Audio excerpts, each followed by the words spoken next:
Hello, YouTube. This is Dark Tower Palaver. If you're joining us live, I guess we're only a minute late, but had a little bit of a technical fiasco there That for a was second. so weird. Suddenly, Peter's mic wasn't He's trying to silence me. wasn't playing. So, yeah, we're here now live.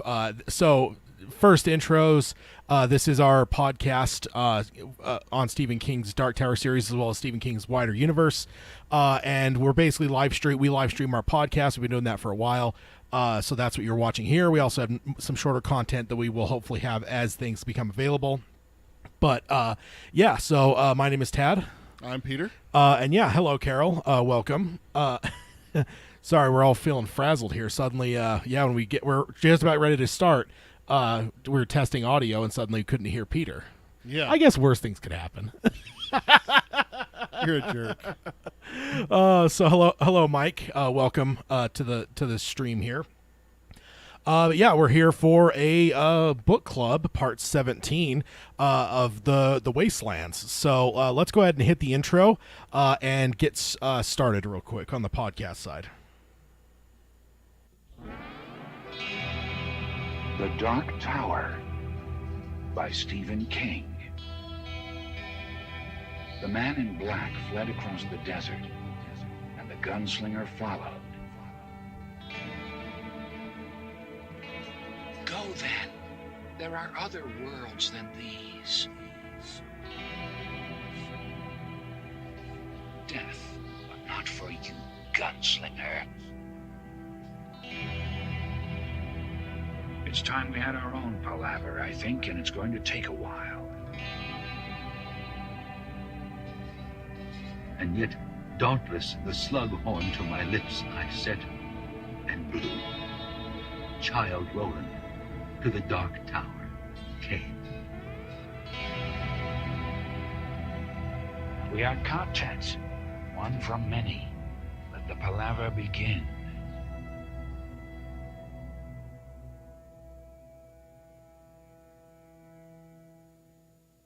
Hello and welcome to Dark Tower Palaver. This is our podcast covering Stephen King's magnum opus, the Dark Tower series. My name is Tad. And I'm Peter, and I will not be silenced. For the folks on the podcast side, right as we were getting ready to go live, for some reason the board decided it didn't like Peter. So First it was my mic. It's just like, nope. It's turned on. It's unmuted. It's plugged in. But still, no. it's tired of you yelling at it. Yeah, apparently. It's just like, no more. Done with you. But then it also did your mic as well, and that's where you're like, all right, I guess we'll fix it. Yeah, so we had to just, of course, the age-old credo for IT, turn it off and turn it back on again. And it worked. It worked. So, yeah, hello, everyone in the chat. Carol, Mike, Robert, Mark, thank you guys for joining us. But yeah, we're here for the Wastelands Part 17 in our book club series. And yeah, let's go ahead and jump into the intro real quick. Oh, first of all, let me hit just the calendar. Of course, this is our third episode of July. That's a strange little thing. I'm trying to remember. Do we have another? No, we don't have another. Or yes, December is the next time that we have 3 in 1. Depending if we do the third episode, that's usually our winter break. Well, no, the year-end bash is the third episode. Oh, is it really? Yeah. Nice. So, yeah, I guess that would be on New Year's Eve. That would be an interesting year-end bash. So, yeah, that's kind of what we have. We have a book club now, and then we are back for roundtables next month. We teased on the last episode that we have a new show coming. Ultimately, we actually were mistaken when we talked on our last episode, in that it'll change the schedule in any way, because one thing that we forgot is we're going to be splitting the shows to where we do a Dark Tower show and the new show on the same day. So Right. basically, Dark Tower wise, if you want to join us for the live stream just for the Dark Tower, we'll still be with you every fortnight. So that's good. I'd hate to lose the fortnight usage of the word there. It's one of my favorite words. Yeah, so that's what we have coming up is a roundtable on the 13th of August. I do not know if we were hoping to maybe start the new show in August, and that's why we haven't really announced any shows past this one. But I'll get those posted in the YouTube, so there's those things are scheduled for the future episodes. But then let's go ahead and hit. Quick correction, because we forgot this last time. The 13th is actually getting postponed to the 20th. That's the one I was talking about. Is that I will be out of town on the 13th, so we actually will be recording on the 20th. A week later. Okay, Yes. so we won't be a fortnight from now for that episode. Not for now. But Will it be a trice night? Yeah, I don't know what that would be. Fortnite is because it's 14 nights. Yeah. So, yeah, I don't know. 21 nights. What is the term for...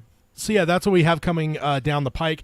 And then if you guys, let's jump over to the intro stuff real quick. If there is no spoiler warning, we have a spoiler section for these now with the book club episodes. Those are at the very end. All of our book clubs previous to I don't even know, sometime earlier this year that we started doing a spoiler section. Yeah. But we always keep these spoiler free. Now we have a spoiler section at the very end where we'll talk about things, but you will have ample warning, both audio warning as well as visual warning. So you will not be, you won't just accidentally find yourself in that section unless you choose skip to ahead be. randomly. Yeah, that's true. And then that's on you. But so the no spoiler warnings. If you want to find us, you can find us on Apple Podcasting. You can stream us on Spotify or Stitcher, or find us on any podcasting service. If you want to subscribe, rate, and review us on any of those services, we'd appreciate that. It helps the show get more exposure. You can find the show notes and basically all things Dark Tower Palaver over at darktowerpalaver.com. That has links to basically everything that we have for us. And then also, if you want to support the show, you can do that at patreon.com/darktowerpalaver. Then if you want to contact us, Peter can let you know the ways to do that. Best way to reach us is email. It's darktowerpalaver@gmail.com. Stream all of our shows here live on YouTube. It's youtube.com/darktowerpalaver. Make sure to like every video, subscribe, ring the bell to get notifications, because we don't just do live content. We are releasing YouTube videos. More is coming here in We were hoping to have future. a Salem's Lot trailer, but it now that got that's been postponed, delayed, yeah, I don't know when we're going to get that trailer at this Exactly. point. Probably closer to Christmas would be my guess. Probably. And then our social media is facebook.com/darktowerpalaver. Our Twitter is @darktowerpod. That's @darktowerpod. Instagram is all one word, darktowerpalaver. And then check out our merchandise. It's tpublic.com/user/darktowerpalaver. And then Peter doesn't follow our Instagram, I don't think. No. I avoid it. Yeah. Just for simple. So, and that's good. That's good. But I did throw something out today just to tease this episode. So, Peter, you'll find out later in the episode what I posted. Oh, boy. Here we go. Yes, that'll be fun. So, yeah, if you're following us over there on Instagram, I'm going to try to use that a little bit more because I have certainly been neglecting it.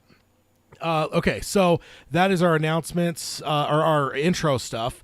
Let's go ahead and, so let's see, jumping over to the book club stuff here. So we are in book 2, which is titled Lud, and then it is the subtitle for it is A Heap of Broken Images. We are on chapter 5, which is Bridge and City. We are starting in the 8th subchapter.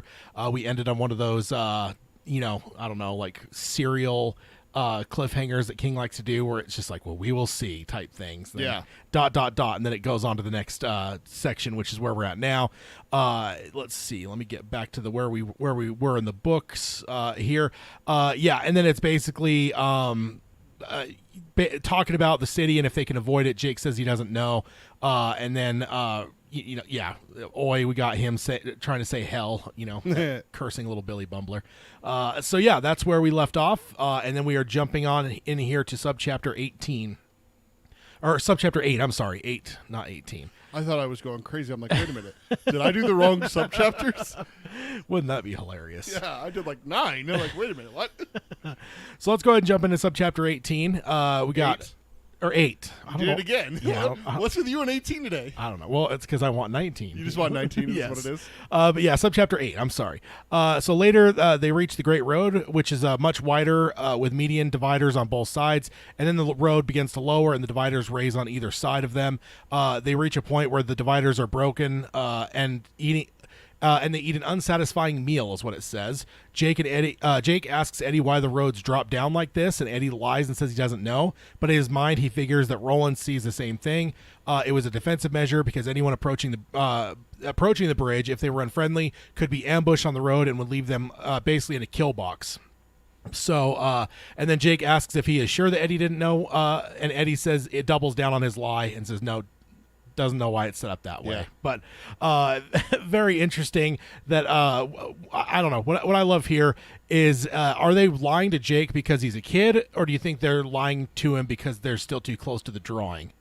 It could be either one of those. Also, it could just be one of those situations where they just don't want to admit it to themselves, say it out loud, and that kind of makes it real a little bit more. Yeah, like don't say it, just don't say it. That one of those situations. Yeah, it just seems like we don't get Susanna's input here, but it does seem like the Eddie and Roland both understand exactly what Yeah. it is and how it works and everything like that. Yeah. Also pretty cool that Eddie is like on par with Roland, recognizing it. Yeah. You know, like he's come a long way since even the beginning of this book. Yeah. Being able to recognize stuff. Calling out Roland for lying and stuff, the stuff that you'd imagine he would do, but here he's doing it himself. So yeah. Yeah. I don't know. Very interesting. What do you got here? Just the thought on Jake that if it was the instead of they're trying to protect Jake, that maybe they just don't want to say it out loud. Yeah. Like create a fear. You know, if Susanna's not thinking it, then they implant it in her head. Yeah. And then she gets scared as well, and then everyone's scared, and it's just not good for anyone. Yeah. I love the world building here because I think this is an interesting merging of like modern roads as well as like what it feels to me medieval strategies. You know, like I just feel like kind of like, you know, whether it's a castle and like a moat or something, it just feels like having like a defensive measure mixed with a city just doesn't jive in our heads. Right, because it's like a modern looking city. The roads seem kind of modern. You know, you've got, you know, medians and dividers and highways. Suspension bridge. Yeah, and then then you've got this thing that feels like it should be outside of a castle or something. Yeah. So like they're about to come up to a moat or something. Yeah, it doesn't feel. I mean, I guess they are. It's true. The River's End.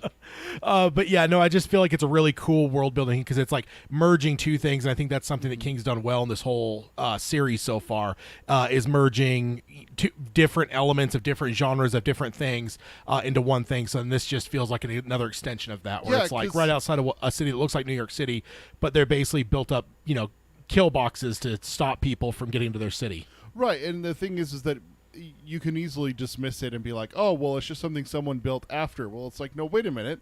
There was like a great fall, a great ending. That's as far as we know at this point. So they wouldn't have built it after that. Like, they wouldn't have had the technology to pour cement and everything like that. If they did, you know, the city would be just fine and the bridge wouldn't be, you know, crumbling and everything like that we've seen already. This had to have been built before, so it is actually what you're talking about. It's a combination of the two. Old school military tactics and modern city. You don't see this outside of New York. You don't see this outside of Shanghai or London or anything like that.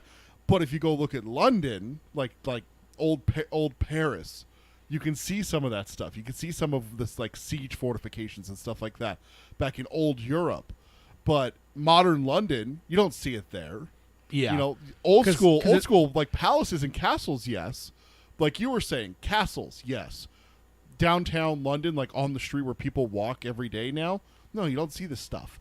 This was built with a purpose during wartime, or just in case of wartime, like they're planning ahead. Is it the kind of the frontier thing potentially too, like right? Like a fort on like before, you know, the Western states were settled and became part of the United States. Yeah, where they're just territories. You build a fort and you, just in case, you know, gotta have protection, kind of thing. Yeah, exactly. It could be that far out there. Yeah. One thing I love here also to look at is at some point this was designed, engineered, and built with defensive measures, which is a good sign that even before the world moved on, they were building these things with these defensive measures. Yeah, right. So this isn't like something that was like cobbled together. Like I think of like the Stand, right? Like going through the Lincoln Tunnel. Like at the end of the Lincoln Tunnel, it's blocked off with cars and machine guns, and like they basically built a way to try to contain people from getting out of there. A temporary block. Yeah, not permanent in any way. Yeah. No, but this is not that. This was built during the time of the city's height. This wasn't just like something that like, oh, we can kind of see where they like maybe collapsed a building here to like block off a street and they mounted a machine gun on top for a defensive measure. No. This was like part of the city planning, which is interesting. Again, very interesting because that feels very medieval, but the city seems modern. So it's perfect for this world because it's so illogical for our world. And I think that's just a perfect way to describe Roland's world is in general, it seems illogical to our minds, right? Because his world's obviously different, and so it's a perfect. It's the difference. It's the difference between like if me and you got thrust into a zombie situation now, what fortification we could build out of this house, out of this area. You know, what could we cobble together? This was built by city engineers. It feels like. Yeah. You got high walls. Like they described it. What is it like? feet high. Like like the road starts to kind of go down, and the purpose. medians stay high. Yeah. And then the kind of the angle side starts to get sharper and sharper to where eventually the people, you wouldn't be able to climb out. Trapped. Yeah. You'd be trapped. Yeah. And if you had people up top there with, I don't know if they'd have guns or not. This world is strange with guns. Or even just bows and arrows. I think it even talks about rolling rocks down onto them and stuff like that. Like very, very old school, old time stuff. Yeah. Yeah, indeed. So then next up, Susannah notices the road is falling apart, and she unhappily says that they need to get her harness ready. The Great Road got worse as they got closer, and the smaller roads are joining into it. As they got closer to the bridge, cobbles were replaced with asphalt, and Roland thinks of it as metal, which that's interesting.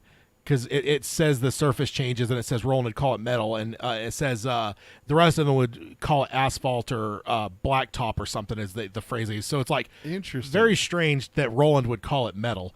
And then it is not held up as well as the cobbles. The asphalt has been worn into rubble, and walking is going to be hard, so pushing a wheelchair would be impossible. The banks on either side, I guess I skipped ahead because this is what I was talking about. The banks on either side got steeper, and they started to see pointed objects against the sky.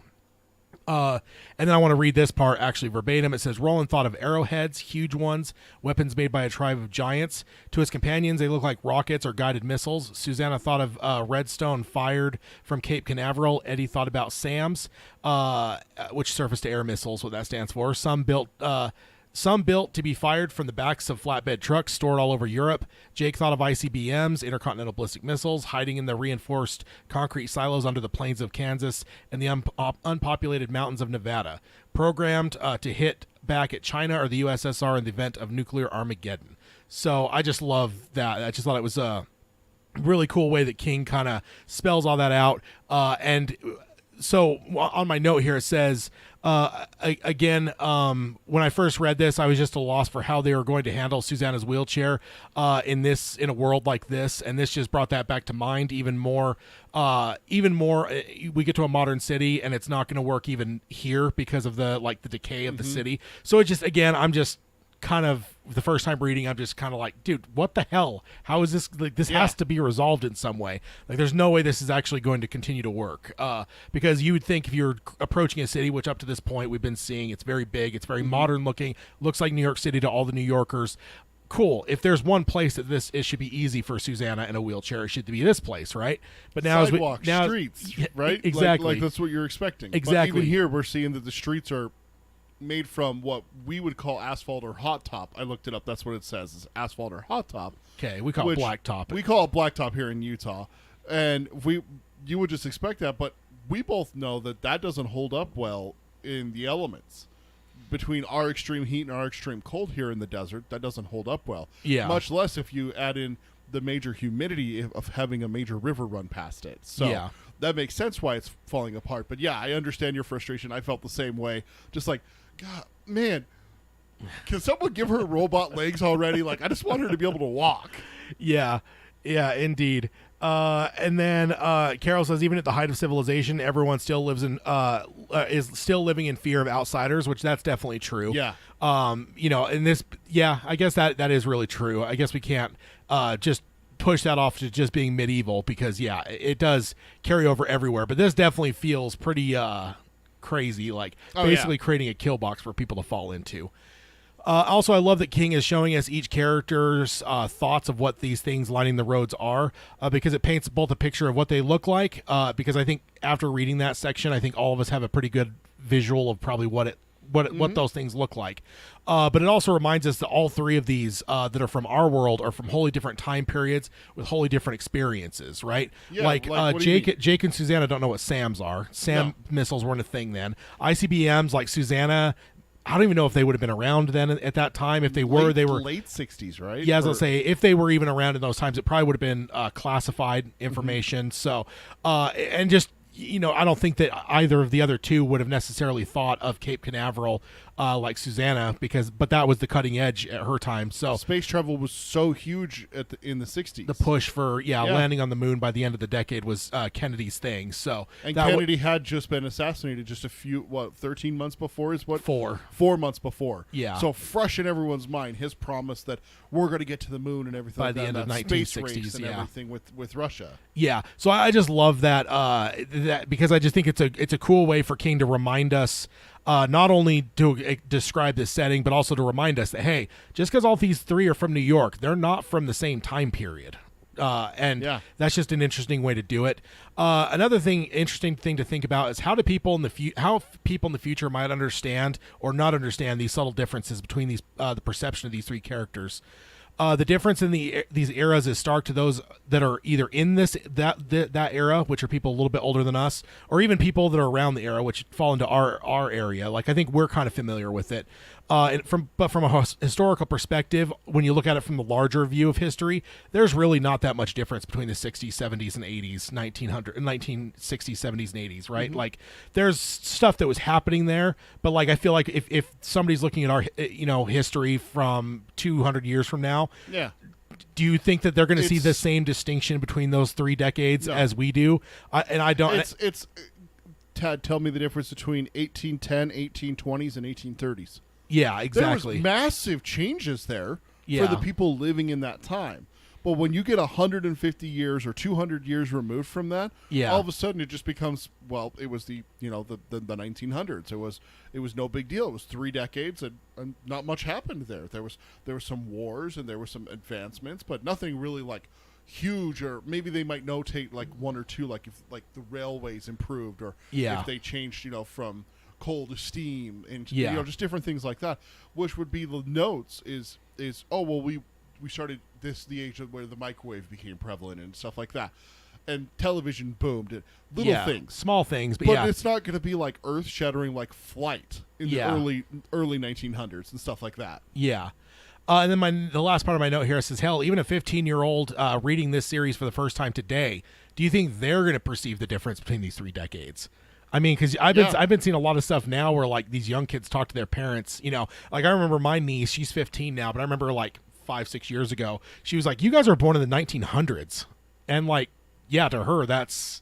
She was born in 2007. Yeah. So like that's just for her. Yeah. We were literally born in another century, and like to her that's alien. So it's like does a 15-year-old, and I didn't even realize I picked that age at my nieces, but it's like, do you think that any of those a kid that age is going to perceive the same differences that you and I are maybe able to sense with these things, or to them is it just like 3 random decades that are whatever? I just find it interesting because I don't know, I'm a history fan, and so a lot of times I like to kind of almost try to take a step back and think, what is history going to look like? Exactly. And now here it's like, how is this art going to be interpreted when people probably don't have as much? I mean, honestly, without me and you, if it wasn't for television and movies, we probably wouldn't even have as much insight into the 60s, 70s, 80s. But there's been a lot of TV and stuff that we grew up with that kind of showed us these things, and we were pretty close to it and stuff. So I don't know, I just found it kind of an interesting question. I see the a lot of talk about the lottery. Robert won $8, over $1 billion. I let him know we're here in Utah. Unfortunately, we don't have the lottery. Sad face. Nope. Utah's lottery output is all paid to Idaho's education. A little bit to Wyoming systems. Yeah, mostly Idaho. I don't know why. But yeah, I always joke that if Utah ever starts to talk about getting a lottery legalization here, I think they'll get lobbyists from Idaho that'll try to stop it from happening because they love having our money up there. Carol says, I think the invention of the cell phone would be a marker for those decades. The cell phone would be more for the 90s, I think, than the 80s. Like, it was invented in the 80s, but not really commercially available and popular until the 90s. Same with computers. They were invented decades before, but the 90s was the computer decade. Yeah. So that's where it's that. And then Josh says that he is going to report the episode for promoting terrorism. He says he put his phone down and his kid started touching buttons. This 2-year-old. Yeah, I don't know. It's just interesting because these are going to change over time, and I just find it interesting. I wonder what that'll look like. So. Oh no, yeah, it's the same thing as like, let's look at it honestly from the turn of the century, from the year 2000 to the year 2022, 22 years there. Are we that different?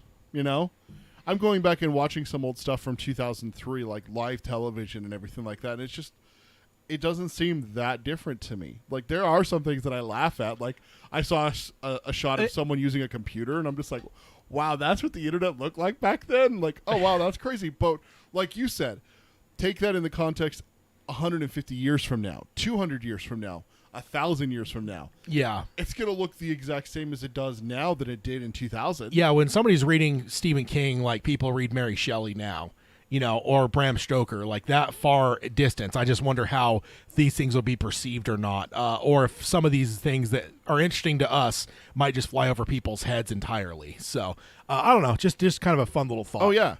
Absolutely. And then the one note that I had in this section was I just love that Jake called it the Gauntlet. The big old narrow space, there's like the Gauntlet. Yeah. Just such a kid thing to do, to go and give it a nickname like that. Yeah. Yeah, indeed. Too bad Jake was wasn't around to find, or didn't live into our world long enough to see like American Gladiator or something. Yeah, right?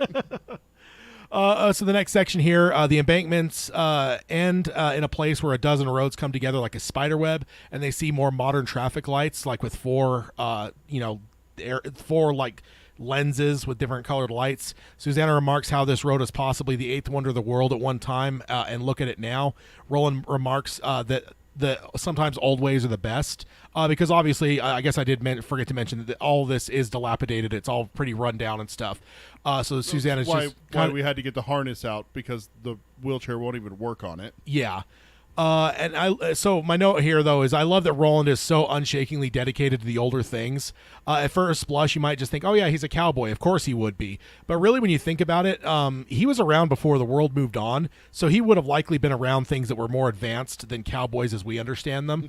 Mm-hmm. So when you consider, or when you realize that Roland's preference for older things, and you think about the fact of where he came from and what Gilead was like, maybe his reliance on the old things is more of a new thing in his life. Like in terms of like not new, but like since his journey started, because once the world had moved on and he was out doing his journey, chasing the man in black and stuff, like maybe that's when he really grew to appreciate the older things. Not necessarily that like he's just this old school guy that ever since he was a kid, it's like nothing should ever change from here. No, but it's more like as he's gone, like the newer, more advanced things that would have been luxuries during the height of Gilead, those things were all broken and not working. But all the old things, like the little one in the little flapping sign in River Crossing, he pegs it with a rock.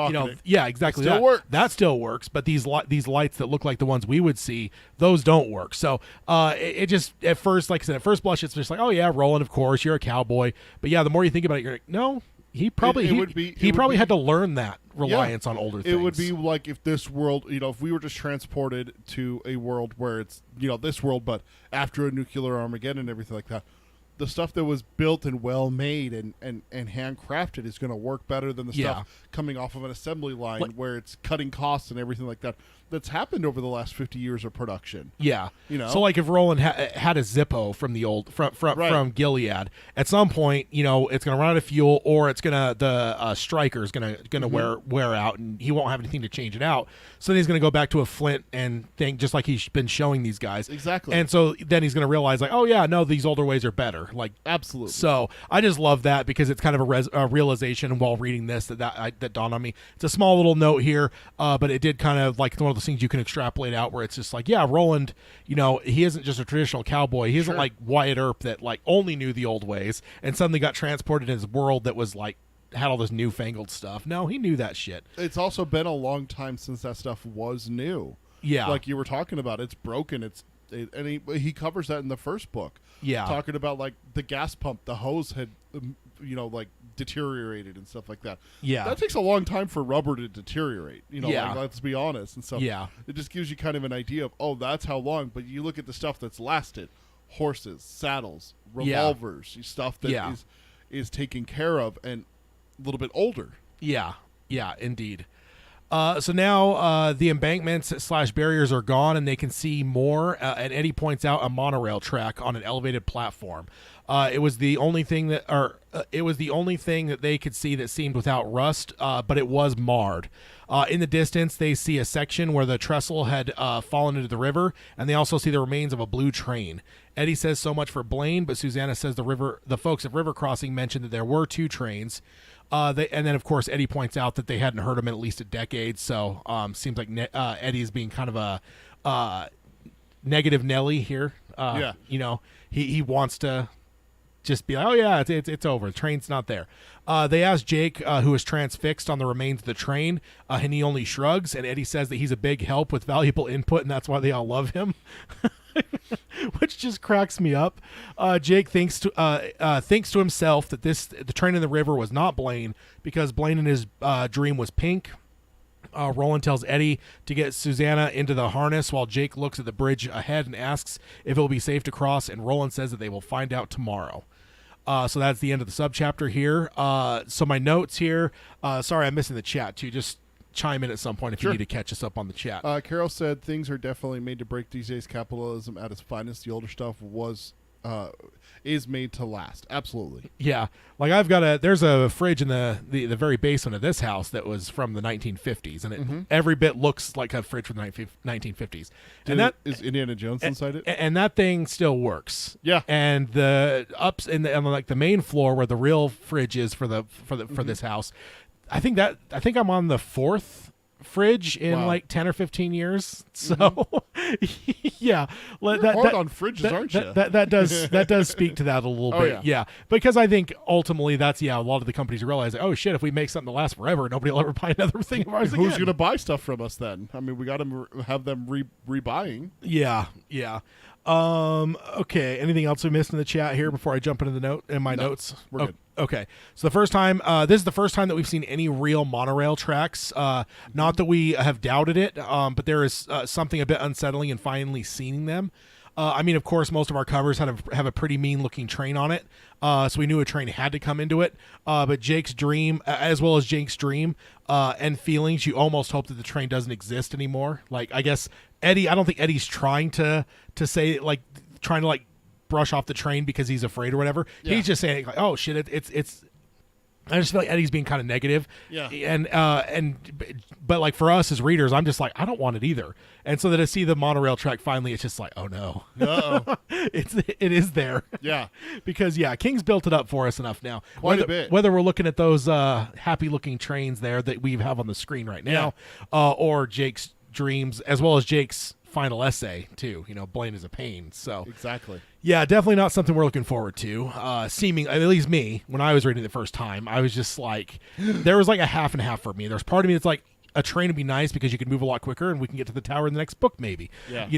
But then with everything they've been doing, I'm just like, I don't know if I trust it. Yeah, I don't know if it... Well, also you have to remember, this is coming fresh off of, I mean, when you're reading this, I mean, obviously we've had weeks in between our sections, but when you're reading this, we're fresh off of River Crossing and them being like, yeah, you're probably all going to die, but most importantly, they're going to want the boy. Yeah. And so it's just like, leave him alone. He's been through enough, that kind of thing. So it's just like getting to the city, and especially Jake being afraid of Blaine and having the dreams and everything like that about Blaine. It's just like when we see the monorail and we see the rail itself, it's just like, and then it's not rusting.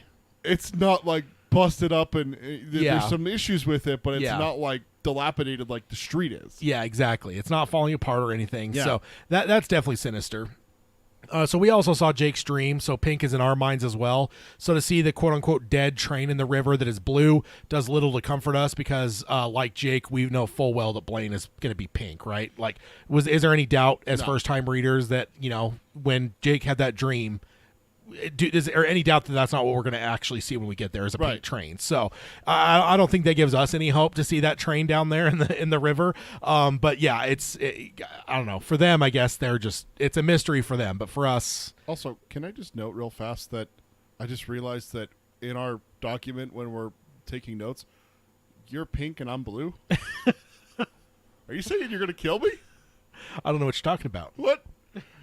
Carol just said, reminds me of the monorail song from The Simpsons. Oh, yeah. That's, you're speaking my language there. If you talk Simpsons, that's where Ted, especially early Simpsons. And not only that, I was just in the last couple of weeks, I was just browsing Spotify for some reason. For some reason, I searched The Simpsons just to see what they had. Yeah. And I found some of the Simpsons albums Oh my God. that have all of the songs from the shows. And yes, I did listen to Monorail song. Of course you did. Because it's amazing.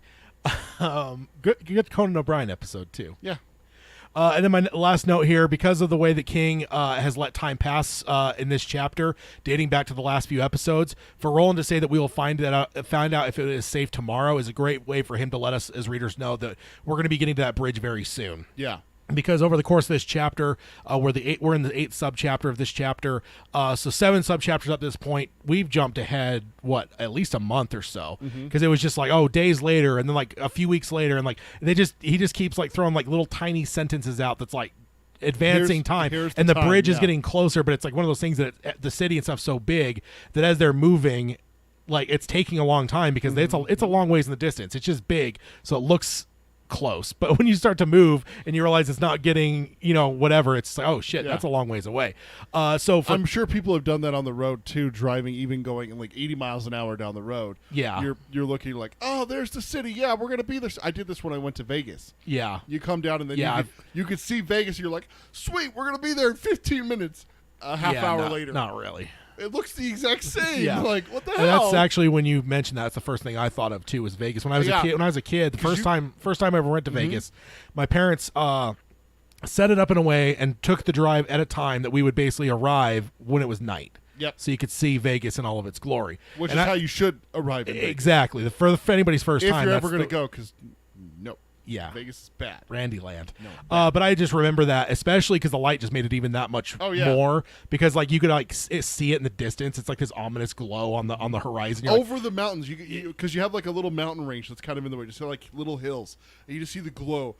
Yeah, just the light pollution of it and stuff. And as you get closer, you're just like, oh, cool, we're almost there. And then like an hour later, you finally get there. Oh my God! Yeah, it's just like so. It's that kind of thing. But I just love the way that King does that. Is he has Roland say, "We'll find out tomorrow," because that's a way to clue us into as readers, where it's like you kind of like sit forward closer to your book a little bit, because it's like, wait a minute, tomorrow. That means like in my mind, I would think, oh, the next subchapter we're getting to the bridge. Then like that's kind of how I would interpret it. Yeah. Well, and of course we'll see if that actually pans out. But I remember reading it the first time when he says that tomorrow. Suddenly it's like, oh shit, cool. We're not gonna. We don't have like another month's worth of time to jump forward in time and back around or whatever and potentially drag this on. Like, no, when he says tomorrow, I'm guessing if it's not subchapter 9, it's subchapter 10. Then we're going to finally get to that bridge. We might have something happening at night and everything exactly. like that. So yeah, we'll have to see. But literally jumping into subchapter 9, it's literally starts with the next morning. So there you go. Answers your question right there off the bat. King's ready to roll. Yeah. There.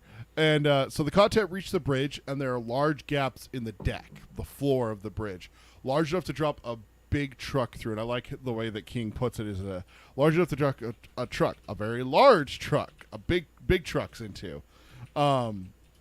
Eddie notices that one of the main cables has pulled partway out of the earth and decides not to mention it to the others.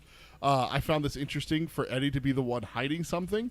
I wouldn't call small, but maybe medium from the group. Like you're about to cross a bridge and you see that one of the cables, the main support cables coming down from the top that's supposed to go into the ground. Yeah. One of them just happens to be part way out. Not all the way, but part way. And he doesn't mention it to anyone. So it's just interesting that it's Eddie this time that doesn't say. I'm sure Roland noticed it because it's Roland. Yeah, exactly. He just doesn't mention anything. Yeah, he doesn't. And it's kind of interesting to see Jake almost becoming Roland in small ways, because we've seen Eddie like resent and or even just straight out call Roland out on shit for like hiding stuff, but now Eddie's doing that. Yeah, he's kind of like, he's got to protect the kid. Yeah, that kind of thing. He's seeing things and understanding that there's like a reason to let things go and not bring them up and stuff. So I just find it interesting because it's like, cool, these two characters are like, but that's the way it usually is though. Like usually if they're butting heads, it's probably because they're similar in certain ways, but to see them becoming more alike, it makes me laugh. Yeah, absolutely. And then do you have any notes here with the bridge? Oh yeah, so in the first chunk, once they get to the bridge, the decay of the bridge and the city are evident enough that Eddie finally gives up the fairy tale hope that in his mind that this would be Rivendell. We do get a little section there where Eddie the second he sees the bridge, the state of the bridge, and then from there they're close enough to the city to start to see like there's like destruction on some of the towers and stuff. So like Eddie because I think over the last like 7 subchapters, Eddie's hope dwindled little by little. Yep. But I think now we're down to the point where it's like at 5% probably or less. Yep. So because now it's a long shot kind of thing. Yeah, because now it's not this city in the distance. Now you're close. Mm-hmm. You could see the scuff marks. You could see the bridges decayed. You could see windows broken. The glass is broken. Yeah, and everything. So it's just I think. Cool, and for me, I'm glad because I'm like Eddie. Good, because I don't know what the hell's going to happen. When I'm reading this the first time, but it's like I know this isn't going to be good. Just there's nothing in this story that's told us that this is going to be good. So yeah, I don't know. When I mean, except for River Crossing, it's probably the first time that we've had anything actually kind of go slightly positively. But I'm not going to let that lull me into a false sense of security. For me as a reader, I remember thinking that. So exactly, yeah. So after they look at it for a little bit here at the bridge, Eddie asks Roland what he thinks. Roland points to the right side and says that they can use that side, and there is only one bad spot, and asks Eddie if he sees it. Eddie says it's hard to miss. There's a gap between roughly 20 to 30 feet wide. Roland says they can cross it by using the side rail. So what they're talking about here is the sidewalk. I picture the Golden Gate Bridge. I've seen it enough time in movies and television shows. Yeah. I've also been across it a couple times in my life that I can picture it. You have the lanes of traffic. You have a rail, then you have the sidewalk, then you have another higher rail. So what Roland's talking about is the sidewalk here on the side of the bridge is what he's talking about. But there are 2 spots, two sections that have fallen, and it's about 20 to 30 feet wide where there's no sidewalk. Yeah. So they probably have to use the handrail. Yeah. And like shimmy across it, and there's a pipe, support beam. Yeah. That's round going underneath it that they're going to have to walk on. Yeah. Roland says they could cross it using the side rail like I just explained. Eddie is nervous and tries to spit, and literally nothing comes out of his mouth because it is so dry. Yeah. Susanna asks Jake if he's okay with it, and Jake is actually smiling. Eddie says, I hate you, kid. It's always that one where it's like, like someone's like, yeah, let's do it, and you're terrified of the situation, just like, God, I fucking hate you. Yeah, it's like when you get on whether it's a ski lift, or at like our local theme park, they've got like one that takes you across the park. It's basically a ski lift. It's a sky lift. If you get on there with someone that's scared of it and you shake it for them. Oh, I hate you. Yeah, exactly. Or you get on a roller coaster, you convince someone to go on a roller coaster, force them to go on, and they're just like, I hate you, I hate you, I hate you, like the whole way, like as you're starting to go and everything. Roland says he will go first, then it'll be Jake, and then Eddie Drogue with the wheelchair, and then they set off. That's literally the whole subchapter. Is they take a look at it, they study it, they see where they're going to go. Roland says, I'm going to go first, Jake second, Eddie last. Obviously, Roland has Susanna in the harness on his back, just to cover that as well. Yeah. And Mike says, why would Eddie really want it to be Rivendell? If it is, they will just send them on their way to a treacherous journey on foot with a lot of danger. That's true. But I think what Eddie wants ultimately, what he conveyed in those earlier subchapters was the hot meal, the friendly people, and the people that will actually explain what the fuck is going on. Maybe give them some more insight into the Dark Tower, which, hey, I don't blame Eddie because I'm thinking the same thing the first time I'm reading this. I know. I'm like, tell me more about the tower, damn it. I'm like, I'm 3 books in here and I don't know what the hell's going on still. I think Mike, actually, a couple episodes ago, we actually covered that what Eddie is actually wanting, and he really does want like the wisdom and like maybe we can re-outfit and get supplies from them and everything like that instead of just living off the land. Yeah, kind of thing. Like you think about like the Fellowship of the Ring. They got lambus bread and resupplied after coming out of the Mines of Moria. As I'll say, they get the gifts from the other elf. but similar to that. I mean, Rivendell, they were all stocked up and everything like that, ready to go. Yeah, indeed. So my notes on this: Roland can tell that Eddie is nervous and tells him if he can't do it, say so now and not while they are out there. Good leadership from Roland. Attempts to foresee any issues that may arise. Recognizing the signs. Not just tunnel visioning where it's like, cool, this is what we need to do, whatever. But he's kind of taking stock of everyone. He sees the nervousness in Eddie, and of course Eddie's not necessarily coming out with it with his nervousness. Like it's there, but I don't think he's like. He's not like broadcasting it, but Roland does see it though. So, I mean, if we're in a group and I see someone go, I hate you. Oh man, this is going to suck. And then, oh man, I can't spit. Nothing comes, read the signs. Yeah. But you're right. A lesser leader would have just been like, all right, here's the plan. Me first, then you. He would have been all the way on the other side before he realized that Eddie was nervous. Or Eddie's halfway across and just locked up. Exactly. Like he says. Exactly. Let us know now before you get out there. Yeah, exactly. Then the other interesting thing is how perceptive is Roland to the fear of, or how interesting it is, how perceptive Roland is to the fear of heights. Not sure that in his land there is a whole lot outside of cliffs or maybe like this, an old bridge. But in our world, there are so many opportunities for the fear of heights. I mean, so for me, skyscrapers. Yeah, exactly. Skyscrapers. I mean, airplanes, roller coasters. I mean, just we have fun things that tease people with heights. But in Roland's world, there's not going to be as many things unless you're like severely afraid of heights and like getting on a 1-story roof to like put something on your roof, like, or to fix your roof, like, unless that counts as heights, like Roland's world, or a mountainside. I mean, we saw him climb a mountain in Gunslinger, but that's not really like something that you have to be worried about falling straight down. You'd fall down a hill and eventually stop. Unless there's a cliff. So, I mean, again, I'll give him credit for a cliff and this bridge because obviously this is in his world. But it's just interesting to think about that, like, we're so, like, cognizant of the fear of heights because heights are everywhere in our world. Yes. Roland's world, not so much, man. Like, there is natural ones. Joshua just pointed out, anyone ever been to the Badlands of South Dakota? Terrifying. I have been there, Josh. I went there during between the summer between my 3rd and 4th grade.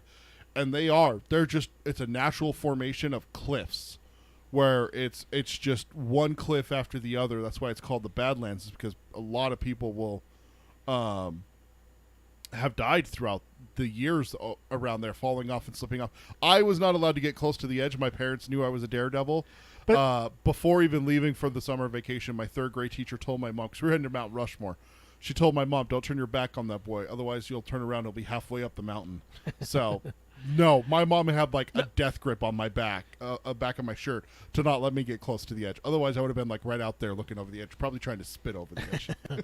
Yeah, but yeah, certainly there is some natural ones, but I'm just saying it's far less common. So it's just interesting because again, I always try to keep my mind fixed in the fact that Roland is a different world, and so things that we take for granted, I try to at least be cognizant of the fact that may not be something normal for Roland to think about, right? Because he disbelieves someone when they talk about skyscrapers.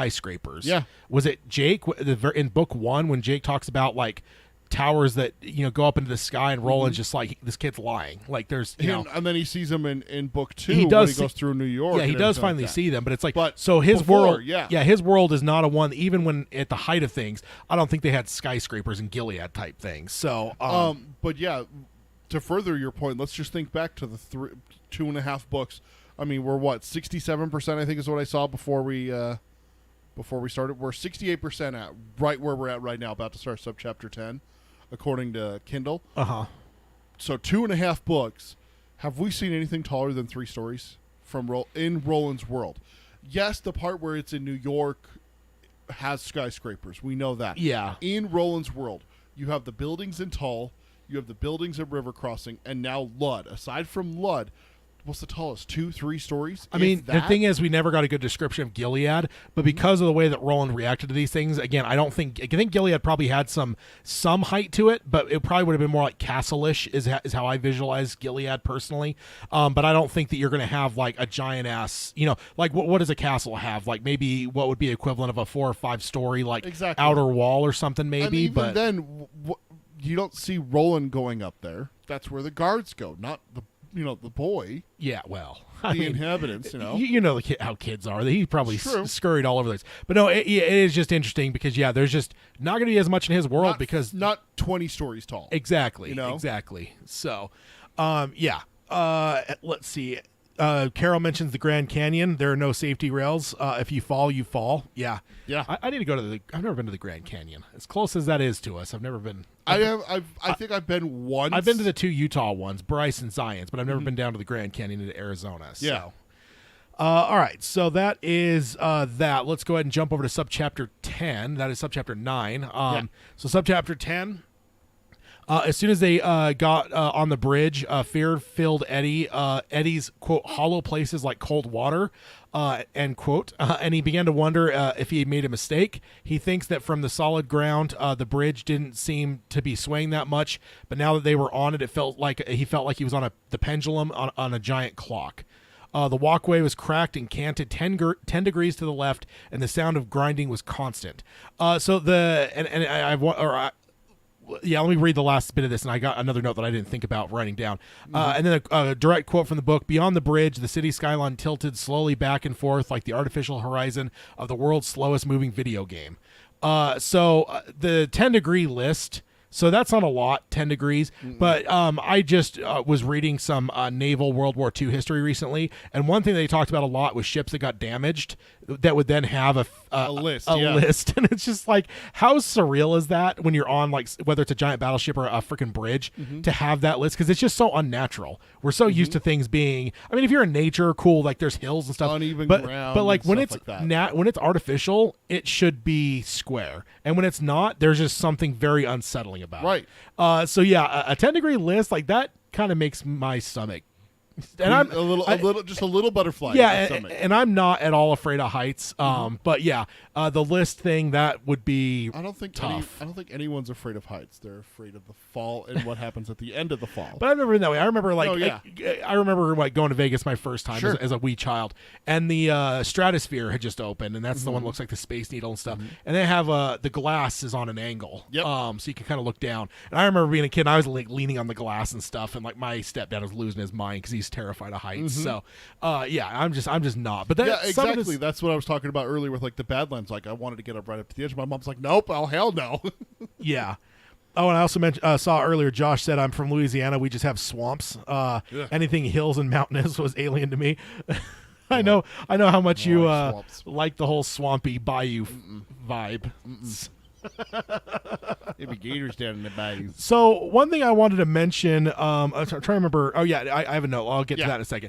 So my first note, I love giving Eddie's a fear of heights. It just makes for the best drama, and it also allows King to tell it from his perspective.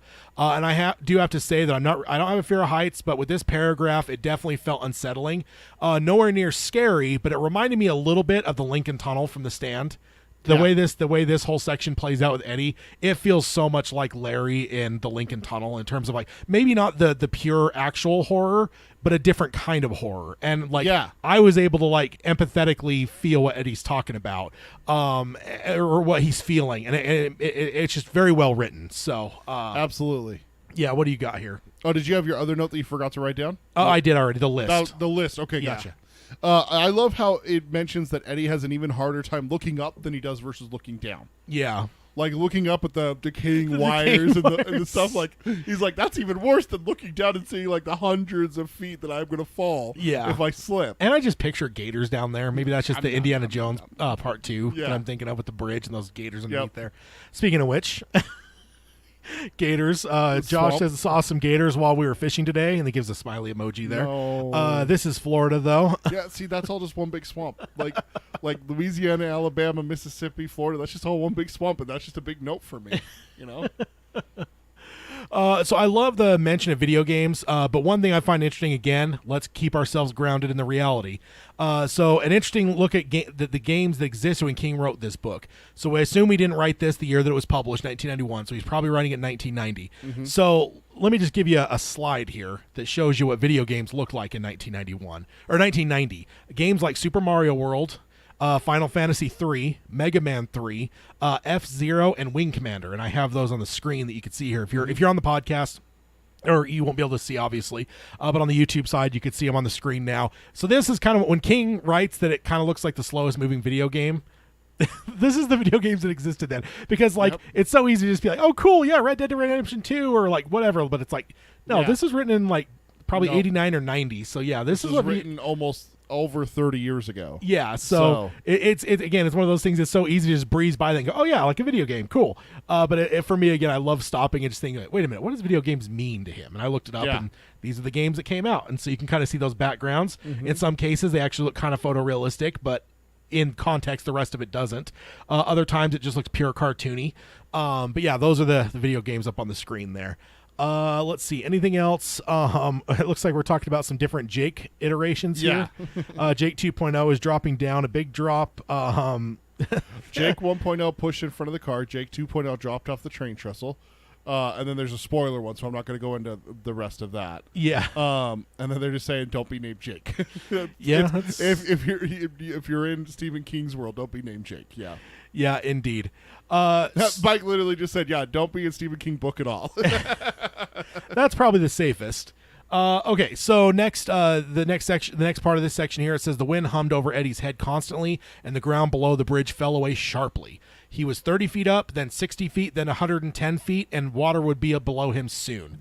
And don't you just love that? I'm just going to pause right there and just say, because, you know, again, like, even if you're not as scared of heights, there is just that element where when you would be on a bridge like this, that it would be. You're like, oh yeah, I'm a little bit above, and then suddenly it's just a drop, and it's just a giant cliff. So then it goes on, says the wheelchair, the wheelchair banged against his leg with every step.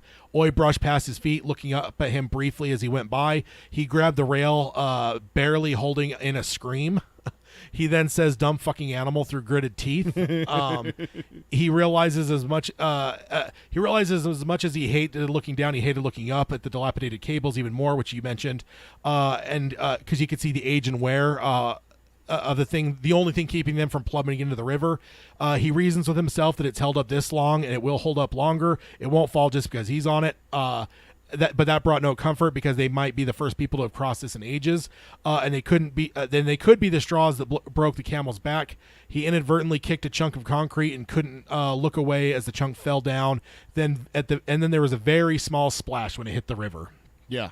The wind blew again, creaking the bridge, and he could not move his hand from the rail. He then hypes himself up, saying that he will not freeze. He forbids it, and then decides to focus on Roland and begins to move. So, again, just brilliantly written. Even if you're not scared of heights, it's so easy to empathize with him here, where it's just like, cool, you're in his head. You understand what it feels like for him. And then, even if you're not afraid of heights, if you put yourself into that situation, you're going to be even a little bit scared. I mean, I know some people will just be like, no, I'm not scared of heights. I could do it just fine. Yeah. All right, let's get you out there without a safety harness going across something that's, God knows how long it's been since it's been serviced. Yeah. It's swaying back and forth and moving, and then you have to walk and then potentially climb over a broken section. Like, let's just see how tough you are with that, and if you have any fear. Like, even you said, like, this got to you a little bit, and you have absolutely no fear of heights. You've always been about heights your whole life. Yeah. But even here, it got to you a little bit. That's great. Oh yeah, writing. Exactly. So it's great writing, and that's my note. Absolutely perfect writing. Again, I'm not scared of heights, and though I might be cautious in this situation, I would never be anywhere near as scared as Eddie is here. But King writes in a way that I can feel the terror and the swaying, and my own brain fills in the blanks of exactly what all of Eddie's fears. It's so well done, because again, it's one of those things like, cool, you can't see the shark, but your mind creates the shark type thing. And it's that kind of thing. It's like, cool, Eddie's watching that thing go down. King doesn't have to say Eddie pictures himself going down in that same way as the Rock, but you can understand full well that's exactly what Eddie's thinking. So I love that. This subchapter is my next note. The subchapter is totally focused on Eddie, so we get no indication of if the others notice his nerves.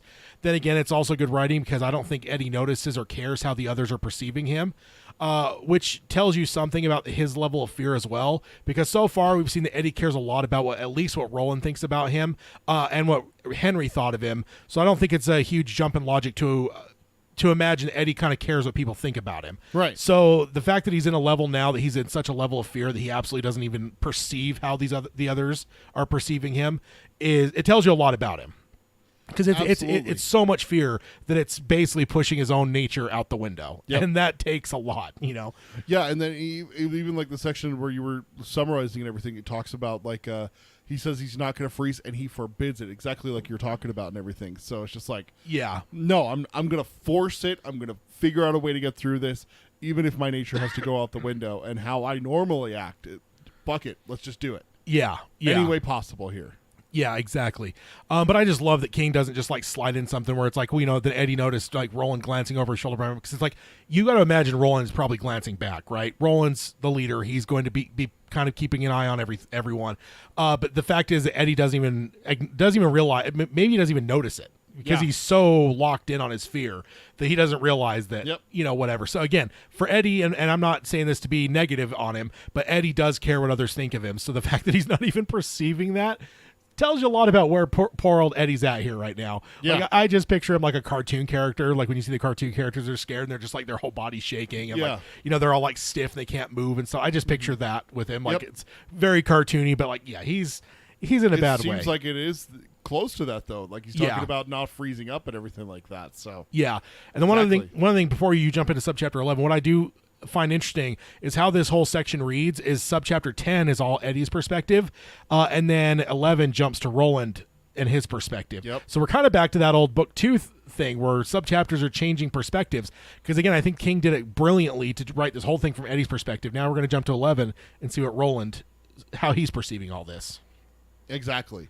So when we jump into subchapter 11, exactly like you said, we're with Roland, and as Roland reaches the gap, Roland takes a moment to check in with everyone, except Oi. He asks Susanna. Susanna's worried about Eddie. Oi. And then, yeah, there he is.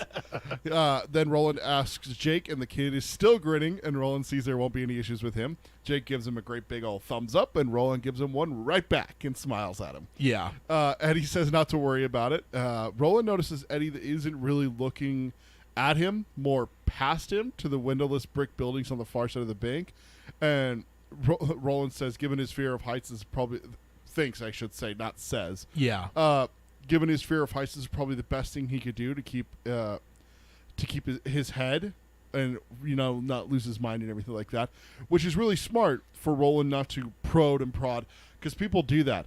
Oh, are you okay? Yeah. Are you sure you're okay? You look worried. What's wrong? Are you worried about falling? Yeah. It'd be really bad if you fall, but if you just keep coming, then you're not going to fall. Stop saying the word fall. Like you can see people doing that.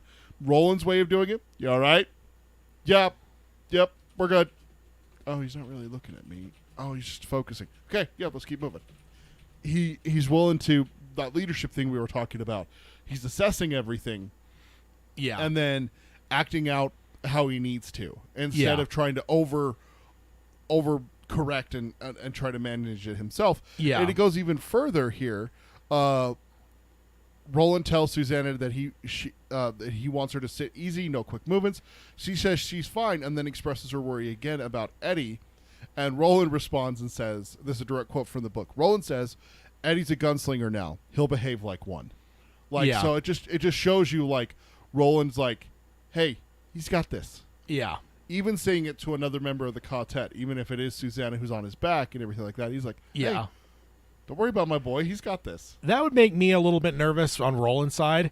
It's kind of like the motorcycle thing. If you're on the motorcycle and someone's on, riding pillion behind you, like that person, if they wanted to shift their weight, you're going down. Yep. I've seen videos of people doing that. Yeah. So it's just like, and not that I would suspect Susanna would do that, but do you think it even crosses Roland's mind a little bit that Detta is part of that person, Susanna? Oh, I don't know. While he's on this I've never thought about that. Very trepidatious edge.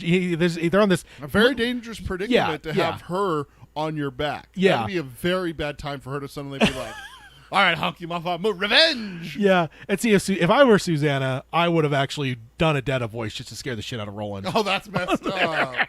There's a hashtag Ted is terrible. Really? He's carrying you. But dude, scaring people is fun. Let's just be honest about that. So yeah, Carol says, wow, that's a sweet quote, full confidence in Eddie on display. Absolutely. Yeah. That's the reason why I had to call it out, is because it is. Yeah. Roland's had confidence in Eddie this entire book. And Susanna's, I mean, with the stuff with Shardik, so. But with Eddie questioning him and stuff like that, Susanna's a little bit more like one-on-one questioning, but not in front of the group. Yeah. He's the leader. We're not going to do that kind of thing. Yeah. Eddie's like, in front of everyone, nah, bullshit, you're a piece of shit, that kind of attitude. But to see Roland still have faith in him and to call him a gunslinger like that, it's awesome to see. Yeah. So my note on this section, what I love here is the last subchapter, we know full well that Eddie is actually focusing on Roland. But likely his fear has him staring in a way that Roland incorrectly perceives that he is looking past him to the city. Mm-hmm. So I just think that's so cool, because it just shows Roland's lack of empathy, or at least his lack of understanding of just how afraid Eddie is. Because again, literally the last chapter, it's like, I'm going to focus on Roland. Like that'll be my, my point. That's it. Because, and I understand that, because you wouldn't be able to see as much movement if you just focused on someone in front of you. The city, you could see some movement. The bridge, you could see some movement up, down. There's all kinds of danger. But you just focus on the person in front of you who's going on the bridge with you, like you could maybe kind of try to block out some of the movement. But again, Roland, I don't know if it's just a lack of empathy or it's a lack of understanding, but he doesn't understand just how terrified Eddie is. So he's just like, oh, Eddie's looking right through me into the city. Like, No, I think he's not. I think it's more. He's that scared. I think it's more that Roland just doesn't want to get in Eddie's head, so he's not looking at it very closely. You good? Yep, you're good. Oh, you're doing it that way? Okay, fine. Let's go. But he's like not going to try to overanalyze it and everything like that. It could be that part of it too. Could be. I think it might just be kind of empty because again, I don't think Roland even can grasp that level of fear necessarily. So I just think that and like so how somebody looks or feels or whatever, it's not. So again, it kind of gets into the whole like Terminator-ish Roland a little bit, where it's just he doesn't have the same kind of empathy that maybe Susanna or Jake or any of them would have. Yeah. And I just love that because that is just such Roland. Like, yeah, we've seen Roland change a lot in the last half a book here in book 3. Roland's looked a lot different than he did in book 1. He looked a lot different in book 1 and 2. Like Roland's kind of. He's always the same, but there is some kind of evolution of the character as we're moving through these books. And I do love to go back to that classic that Roland just doesn't even perceive the level of fear with Eddie. So Exactly. Okay, so jumping over to subchapter 12, Jake waited until Roland and Susanna were past the gap before he started to cross. The wind gusted and the bridge swayed back and forth, but Jake was not alarmed. Now, just real quick pause, because we have jumped over this a couple times. A bridge this size, do they really sway that much, or is this because of the dilapidation of it? You know, Yes. like Yes. because you got cables, both. cables that aren't attached to. Like I know, like even skyscrapers are designed to like sway a certain bit, They but like, have to have some give. If you make them too stiff, they're not going to stay. yeah, but I just like I don't know how, like if there's enough actual sway that like Yes. wind is like making it feel like like because you see people like riding bikes on them and stuff like whatever. So it's just like I But wonder. you always see them in clear, sunny weather. Do you ever see them in windy weather riding a bike on the I mean, bridge? is there that much not windy weather on the coasts like that? Like those big coasts? It's I mean, a breeze is not, wind, Yeah, I guess I don't perceive this as being that heavy a wind. I think that some of it might just be just how worn this bridge is. It's not like I said, it's probably swaying more than it did 100 years ago. Yes, when you ask the question, do bridges sway, or is this just because it's dilapidated? I say yes, because I've been on bridges that have swayed. Yes, they do that. Is it as noticeable as this, where like you can look at it and you can see the bridge actually doing this? No, that's probably part of the dilapidation. Not like the Indiana Jones bridge, that rope bridge, and the second one. You know what I mean? But there is give to these bridges. Oh yeah, there has to be. In high winds and stuff like that. Yeah. They will absolutely move. And that's like all those cables. They're cables. They're not posts. Yeah. So yeah. No, I get that, but I don't think it's kind of like skyscrapers. No, there's not that many people that can actually perceive the movement of the skyscrapers in the wind. Like you could be on the top floor and you're not feeling that thing. The fact that thing's swaying a couple feet back and forth, but when it's as big as it is, a couple feet's not a whole lot. So it's not like being like on a boat where you can kind of feel it like, moving back and forth and stuff. Yeah. So next up, but Jake was not alarmed in the slightest. He had no fear of heights. In fact, he liked being up there and seeing the river spread like a ribbon under the sky. But as he was halfway across, and then it says in parentheses, or then I put in parentheses, and Roland and Susanna were all the way across, that he looked back and suddenly realized that he had forgotten Oy when planning their trek. Oy was terrified and frozen at the gap. Jake called for him, and Oy only called back in a trembling and hoarse voice. His eyes huge, a cable came loose near Jake's head. Roland called for Jake, but he refused to go without Oy, and began to move backwards toward the bumbler. Oy begins to try to move along the support rod and almost reaches Jake when the wind blew again, and the bridge swung, and Oy's claws tried to find purchase on the smooth rod, but found no purchase, and his hindquarters slid over the edge, and Jake let go of the rail and dived for him. Both Eddie and Roland cried no to him at the same time from the opposite ends of the gap, but neither of them could do anything but watch. Jake hit the cable with his chest, and he reached out for Oy. Oy clamped his jaw on Jake's reaching hand. Jake felt the pain, but clung to the cable with his whole body. Oy dangled from his hand, and Oy looked up as the wind blew again, and Jake began to slip. So, Oof. Even just like the summary of it, like not reading it word for word, I'm just like, yeah, like no, yeah. There's a lot going on here. So my note, a couple of my notes here. A great way to build up to this by covering the first part of this with Eddie in subchapter 10. You get the audience, including those like me who are not scared of heights, as worked up as you possibly can with Eddie's fear, and then you go and do this. It just really dials it to 11. I think it's a perfect way to write it. Like yes, we had the break there in the middle where you went back to Roland and stuff, but it's like between subchapter 10, I feel you ramp the audience up to feel that same fear, and then you get to this point, like Yeah. Yeah, we're all feeling it. Like, you're not just sitting there reading going, oh, okay. No, you're... Everything is fine. I was going to say, I think, good. like, every time I read this, like, I don't think I breathe. Like, I think I'm just, like, holding my breath while this is happening. Yeah, So absolutely. And also, as they were moving down this, did you think of Oy the first time reading this with the gap, or did you just kind of overlook him a little bit? I did. I remember audibly saying, because it's nighttime, I'm reading before going to bed in high school, and I remember going, "What about the fucking bumbler? Like, what about the bumbler? What are you gonna do about him?" I'm like, "Is he just gonna be able to cross on his own? You're making it sound like he can't." But you're not mentioning it. Like, what the hell? Is King just going to... I honestly was wondering if I was going to get a continuity error. Yeah. Like, they're not going to address and it at always all. just on the other side. Always just on the other side. Just poof, he's on the other side. It's like, wait, what? Also, part of me was like, no, Eddie's going to pick him up. But he's got the wheelchair. And so I just, like kind of like doing that, like, put the book down for a moment. Kind of thinking about it. What about you? I don't think I thought about it. It's really hard to remember, but I don't think that I did. I think I was just so caught up in everything that was going on, which was what I think what King is trying to make us do. It's kind of a sleight of hand trick a little bit. You focus on Eddie, you focus on Roland. Mm-hmm. You don't really mention Oy a lot, except for him going across Eddie's legs and freaking him out. Yeah. But it's like I think King's what he's trying to do is like look at this hand, as this other hand is like kind of holding Oy, so that when this moment happens, I think his hope is that. Your stomach will drop a little bit when you realize, oh fuck, nobody thought about Oy. But I legitimately think I probably didn't think about him up until Jake did. So, and we know what you thought. As I'll say, I see some slander in the chat it's here. Not slander. You said on recording the first time you read it, you're like, throw the bumbler over the side. Just let him go. No, throw him. Just if he let him go. If he falls, he falls. Don't risk your own life for God's sake. Wow. Oh, and that also does remind me here. Let's see. Yes, I did create a meme, and this is what I shared. Oh no! Is this the Instagram? This is what I shared on Instagram. So let me wait till it updates. We got J. Jonah Jameson. From the Daily Bugle with his headline, Billy Bumper viciously attacks boy on a bridge. Oh, my God. That, sir, is slander right there. That's what that is. Oh, wow. I don't think so, sir. We just read it here. Oy chomped Jake's hand. His left hand, yep.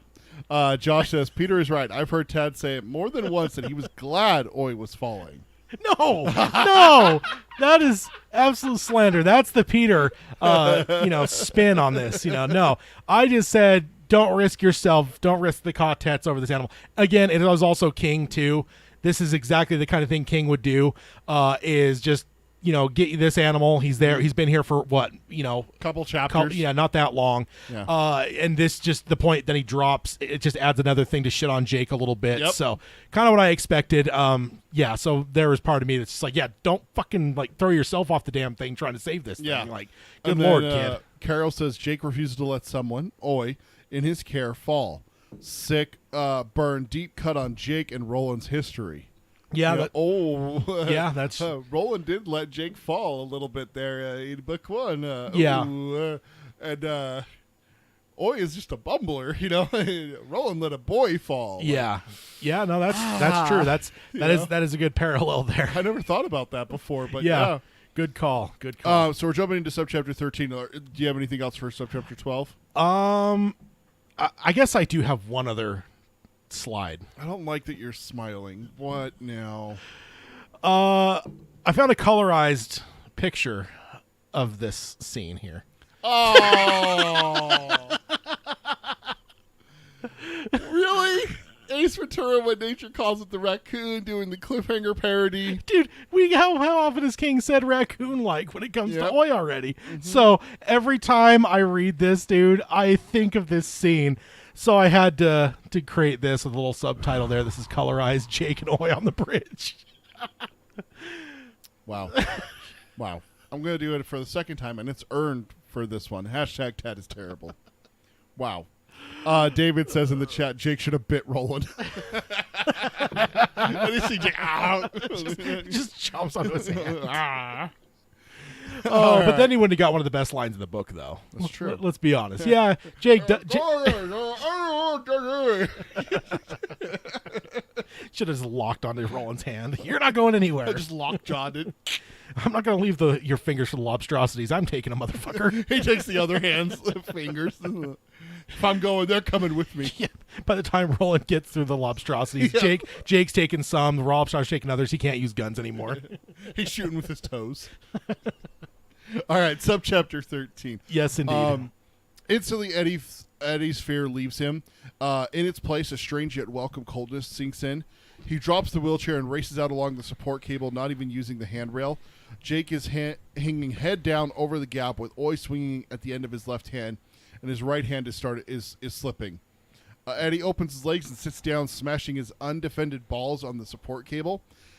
This always makes me cringe, because this is talking about going splayed straight down, like the old cartoon thing. Not where they fall onto like a cable or something, and then they'll be all stiff, and then they swing down and fall. Yep. Not even trauma to the groin. Unreal to think about doing this to yourself, but in the moment, I bet Eddie didn't even blink. I've seen videos. I myself have been personally like this, where you're holding your phone or something like that. You gotta think about where you're gonna put your phone down before you react and stuff like that. It's very real adrenaline and very real situations where you just see someone toss something or disregard their personal safety altogether to react, and that's what Eddie does right here. It's just instant reaction, drop, gets his hand on Jake. So yeah, despite the pain, Eddie grabs Jake by the hair with one hand and his pack with the other. I love the part where he says he hopes it's not a cheap pack. Yeah, and everything. I mean, we know who Jake's parents are. There's no way it's cheap. It's true. I don't think he's ever probably been to a discount outlet store. I mean, of course, Eddie's from a different world, though, right? Eddie's, he's living in the projects basically, versus Jake that's from a, kind of a wealthier family. Yeah, so you could. Don't worry, Eddie. Yeah, don't trouble your mind there. After he grabs Jake's back, all three of them start to go over. Eddie lets go of Jake's hair and reaches out and snags the handrail that I was describing earlier. That's why it's so important to understand how that works. That handrail's there. Eddie reaches out and grabs that. He yells for Roland that he could use some help, but Roland is already there. With Susanna still perched on his back, he gets Jake and Oi up. I love Susanna around his neck, bear hugging him so she doesn't go exactly out of the harness and everything like that. Jake tells Oi he can let go, and for a moment he's worried that he's not going to, but slowly Oi relaxes his jaws and Jake pulls his hands free. Oi starts to cry and Jake joins him, telling Oi that it's okay and he didn't mind it. I remember being really upset the first time reading this. The kid has been through so much at this point to almost lose his bumbler, to almost go over himself again, and to be dropped again, and everything like that. So just I remember just being like, oh my God, leave him alone. Just leave Jake alone. Oh my gosh. Yeah, indeed. And then Carol says, random thought, does go then equal F you then in the other worlds than these, quote? Seems legit to me. I think I've always kind of read it that way, where it's there is kind of a fine, exactly, kind of an attitude to it. Yeah, exactly. So I think I've always perceived that. Whether I've fully actually defined that in my head or not, I'm not sure. But yeah, Carol, totally agree. I think I've always kind of felt there was a little bit of a middle finger there. Yep. Again, maybe it was even subconscious that I had that thought, but I've always kind of felt there was, as great as the line is. When you think about it in its actual context, Jake's just fine, motherfucker. Thanks. Go on. So, yeah. What do you got? So I like this whole episode here because Eddie, who is the most frightened, is the first to act. He is not sworn not to let Jake drop, but he overcomes his fear and gets out there and helps. Makes me think of the whole character trait of needing to be needed. I know that isn't the exact same thing, but it's been pretty well established that Eddie kind of needs to be needed.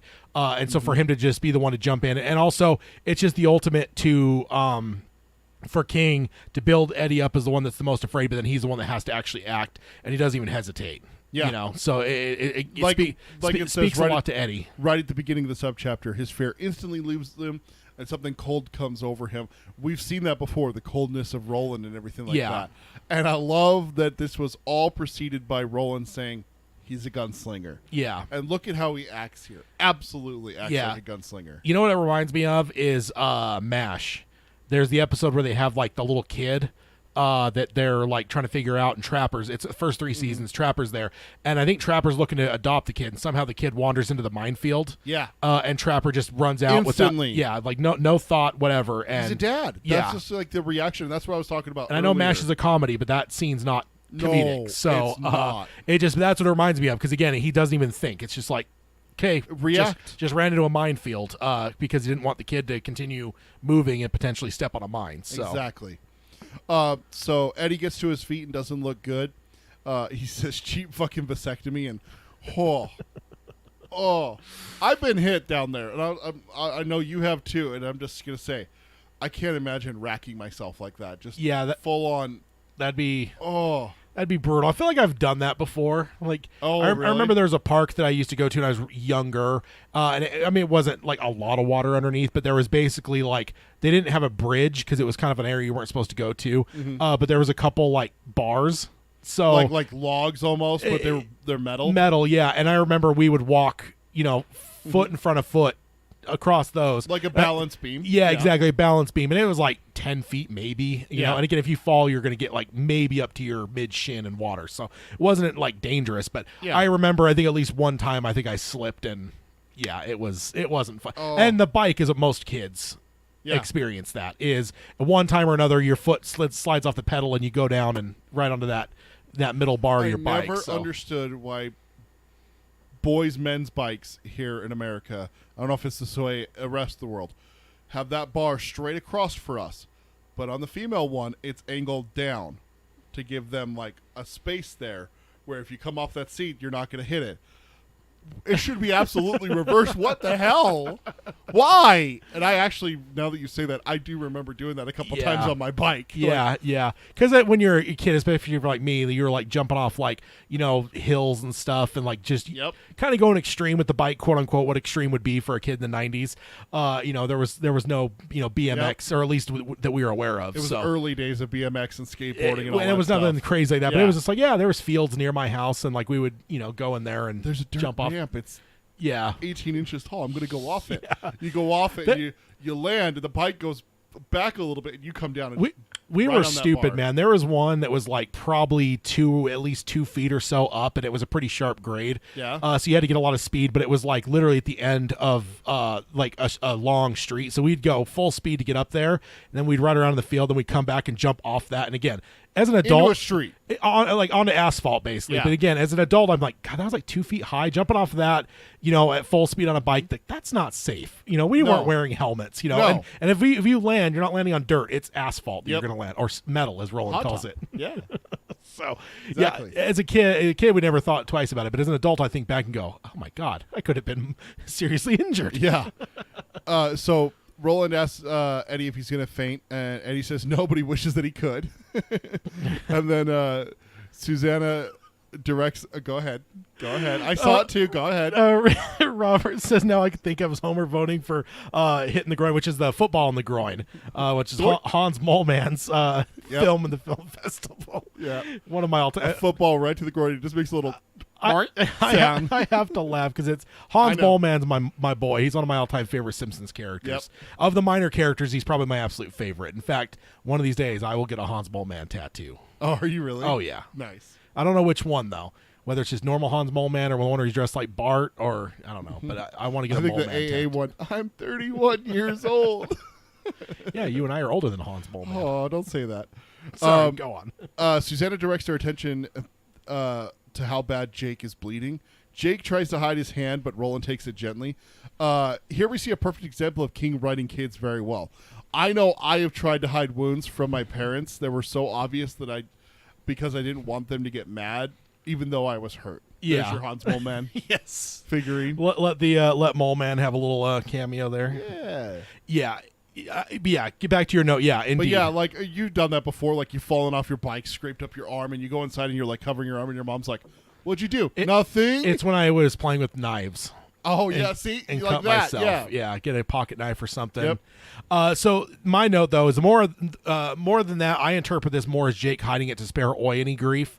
Like in real life, to me, this would be like you convince your parents to keep a dog, but then the dog turns on you and bites you at some point and gets you good, but you're going to hide it to protect the dog. Oh, no, exactly. You know what I mean? Yeah, that's how I interpreted That's it. the same thing that I'm saying. It's the same thing, just a different way. Yeah. Is that you're trying to hide it so that you don't get in trouble, and also if there's another party, they won't get in trouble as either. Yeah. Because I go to a story similar to yours, riding bikes off of jumps. I'm not supposed to do that. Yeah. Well, my best friend convinces me to do it. I fall off my bike. I skinned my knee. My mom sees my knee and goes, "How'd you get that?" Fell off my bike.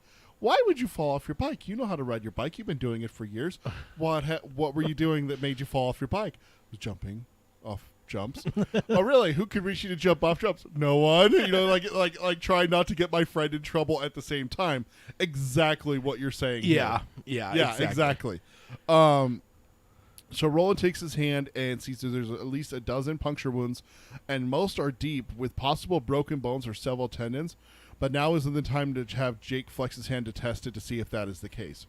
Roland looks at Oi, who is looking back with expression. I wrote that wrong. Expressionless eyes, sad and frightened. He made no expressive is what expressive. Yeah. That's I don't think that's right. I think that's he has expressive eyes, not expressionless. I thought it was... No, always has a lot of emotion in his eyes. In this section, I can't remember. I swear that it was. Anyways, no, yeah, you have it right here. He has expressive eyes that are sad and frightened. Oh, yeah. okay. I don't know why I'm just downing myself here for that. Expressive eyes are very sad and frightened. He has made no effort to lick off Jake's blood, even though it would have been the most natural thing in the world. Jake puts an arm around Oi and says to leave him alone.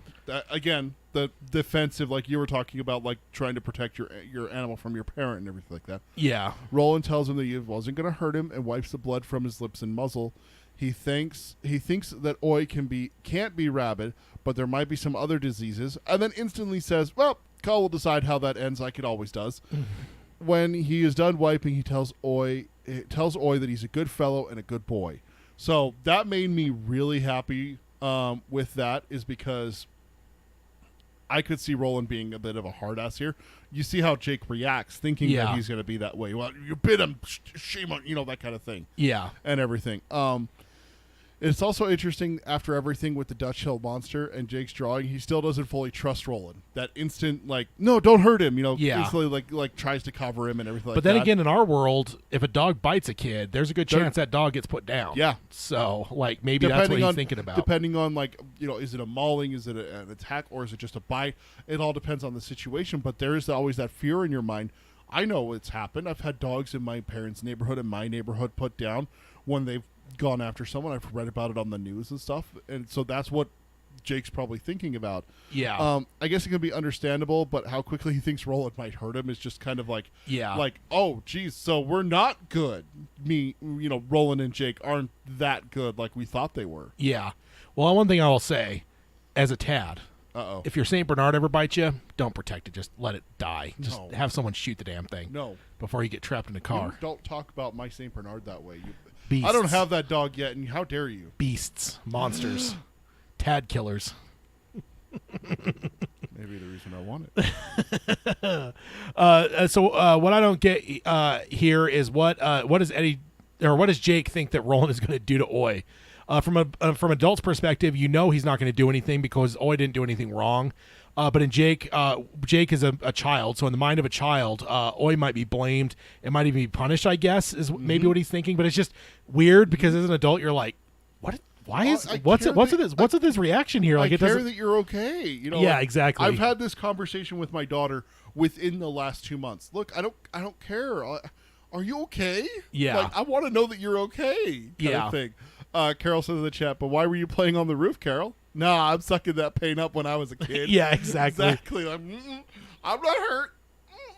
Yeah. That ow. Yeah, exactly. Yeah.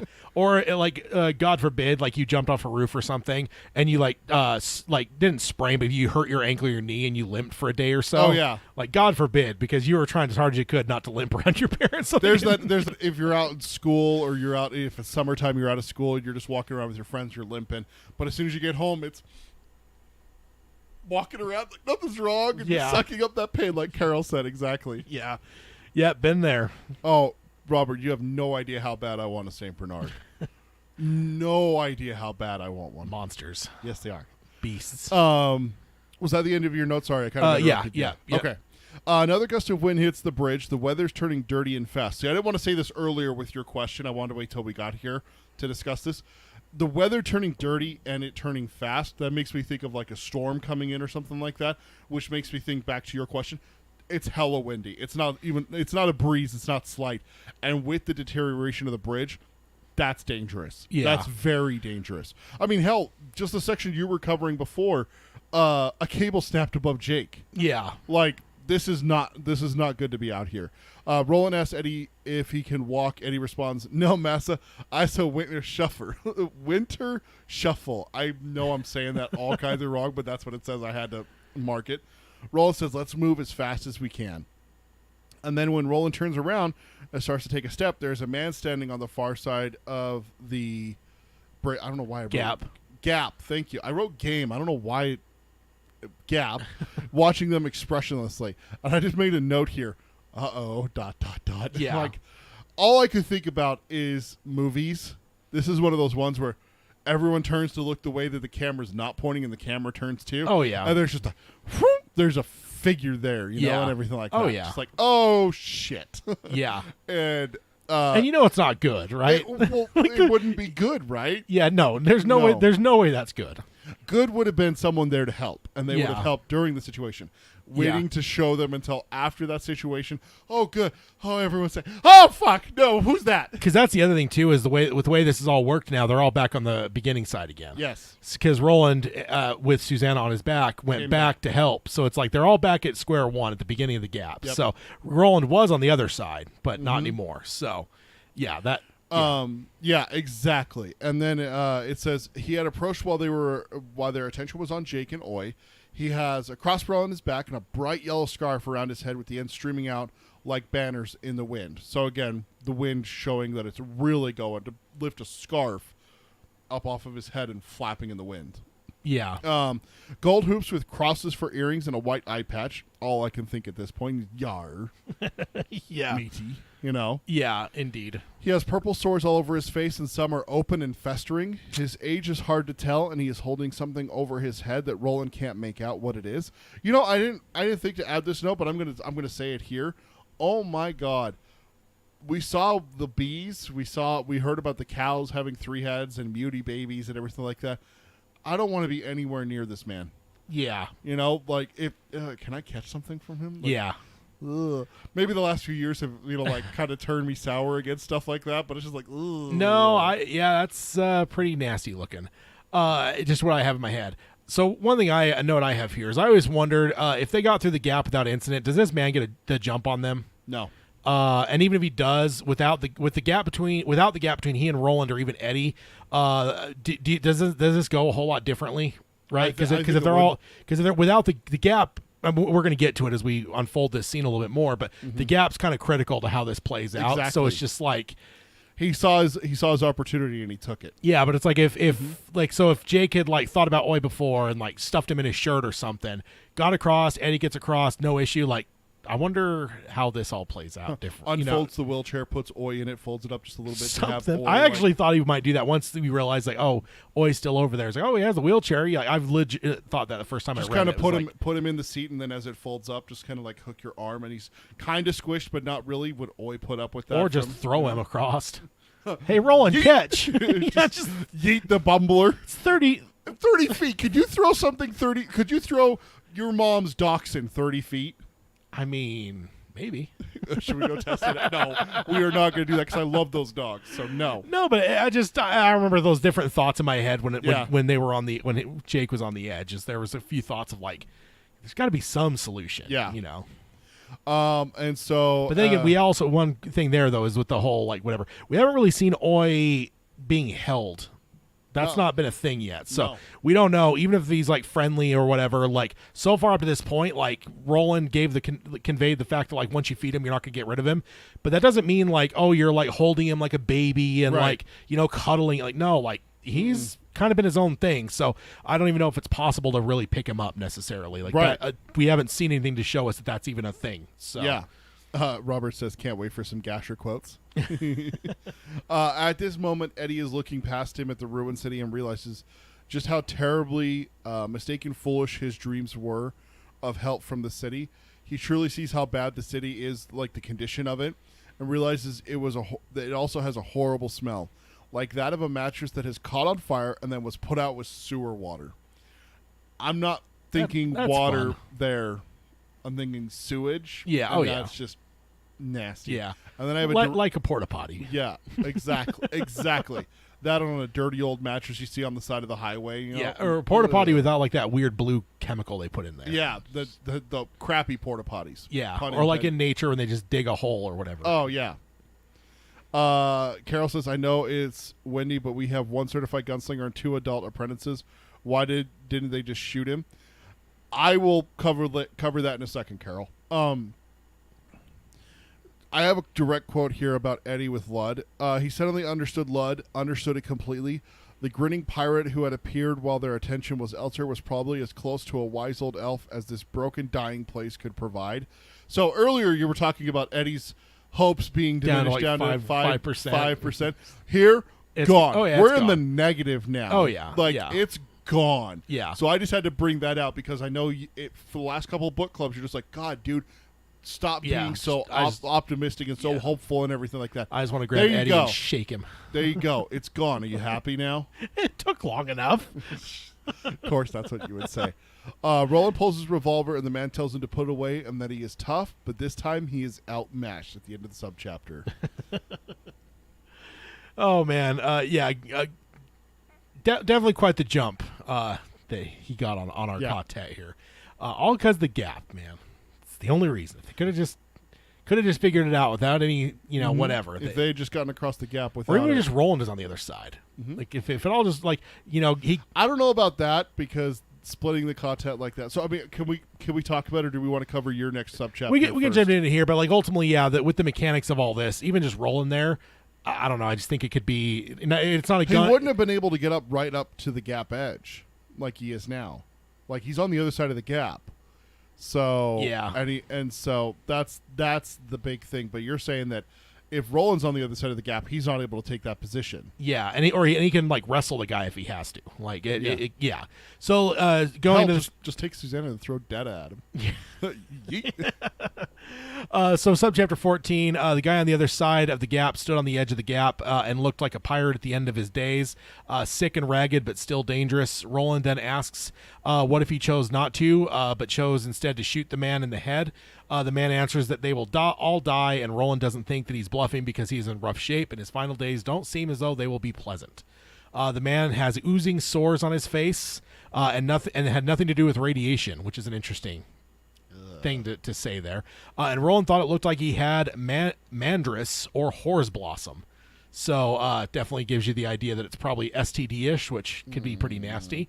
Roland then thought that it was always harder to face those who had nothing to lose because they were harder to calculate. Oh yeah. Gasher reveals his name and that he has a Grenado and he's already tipped its cap.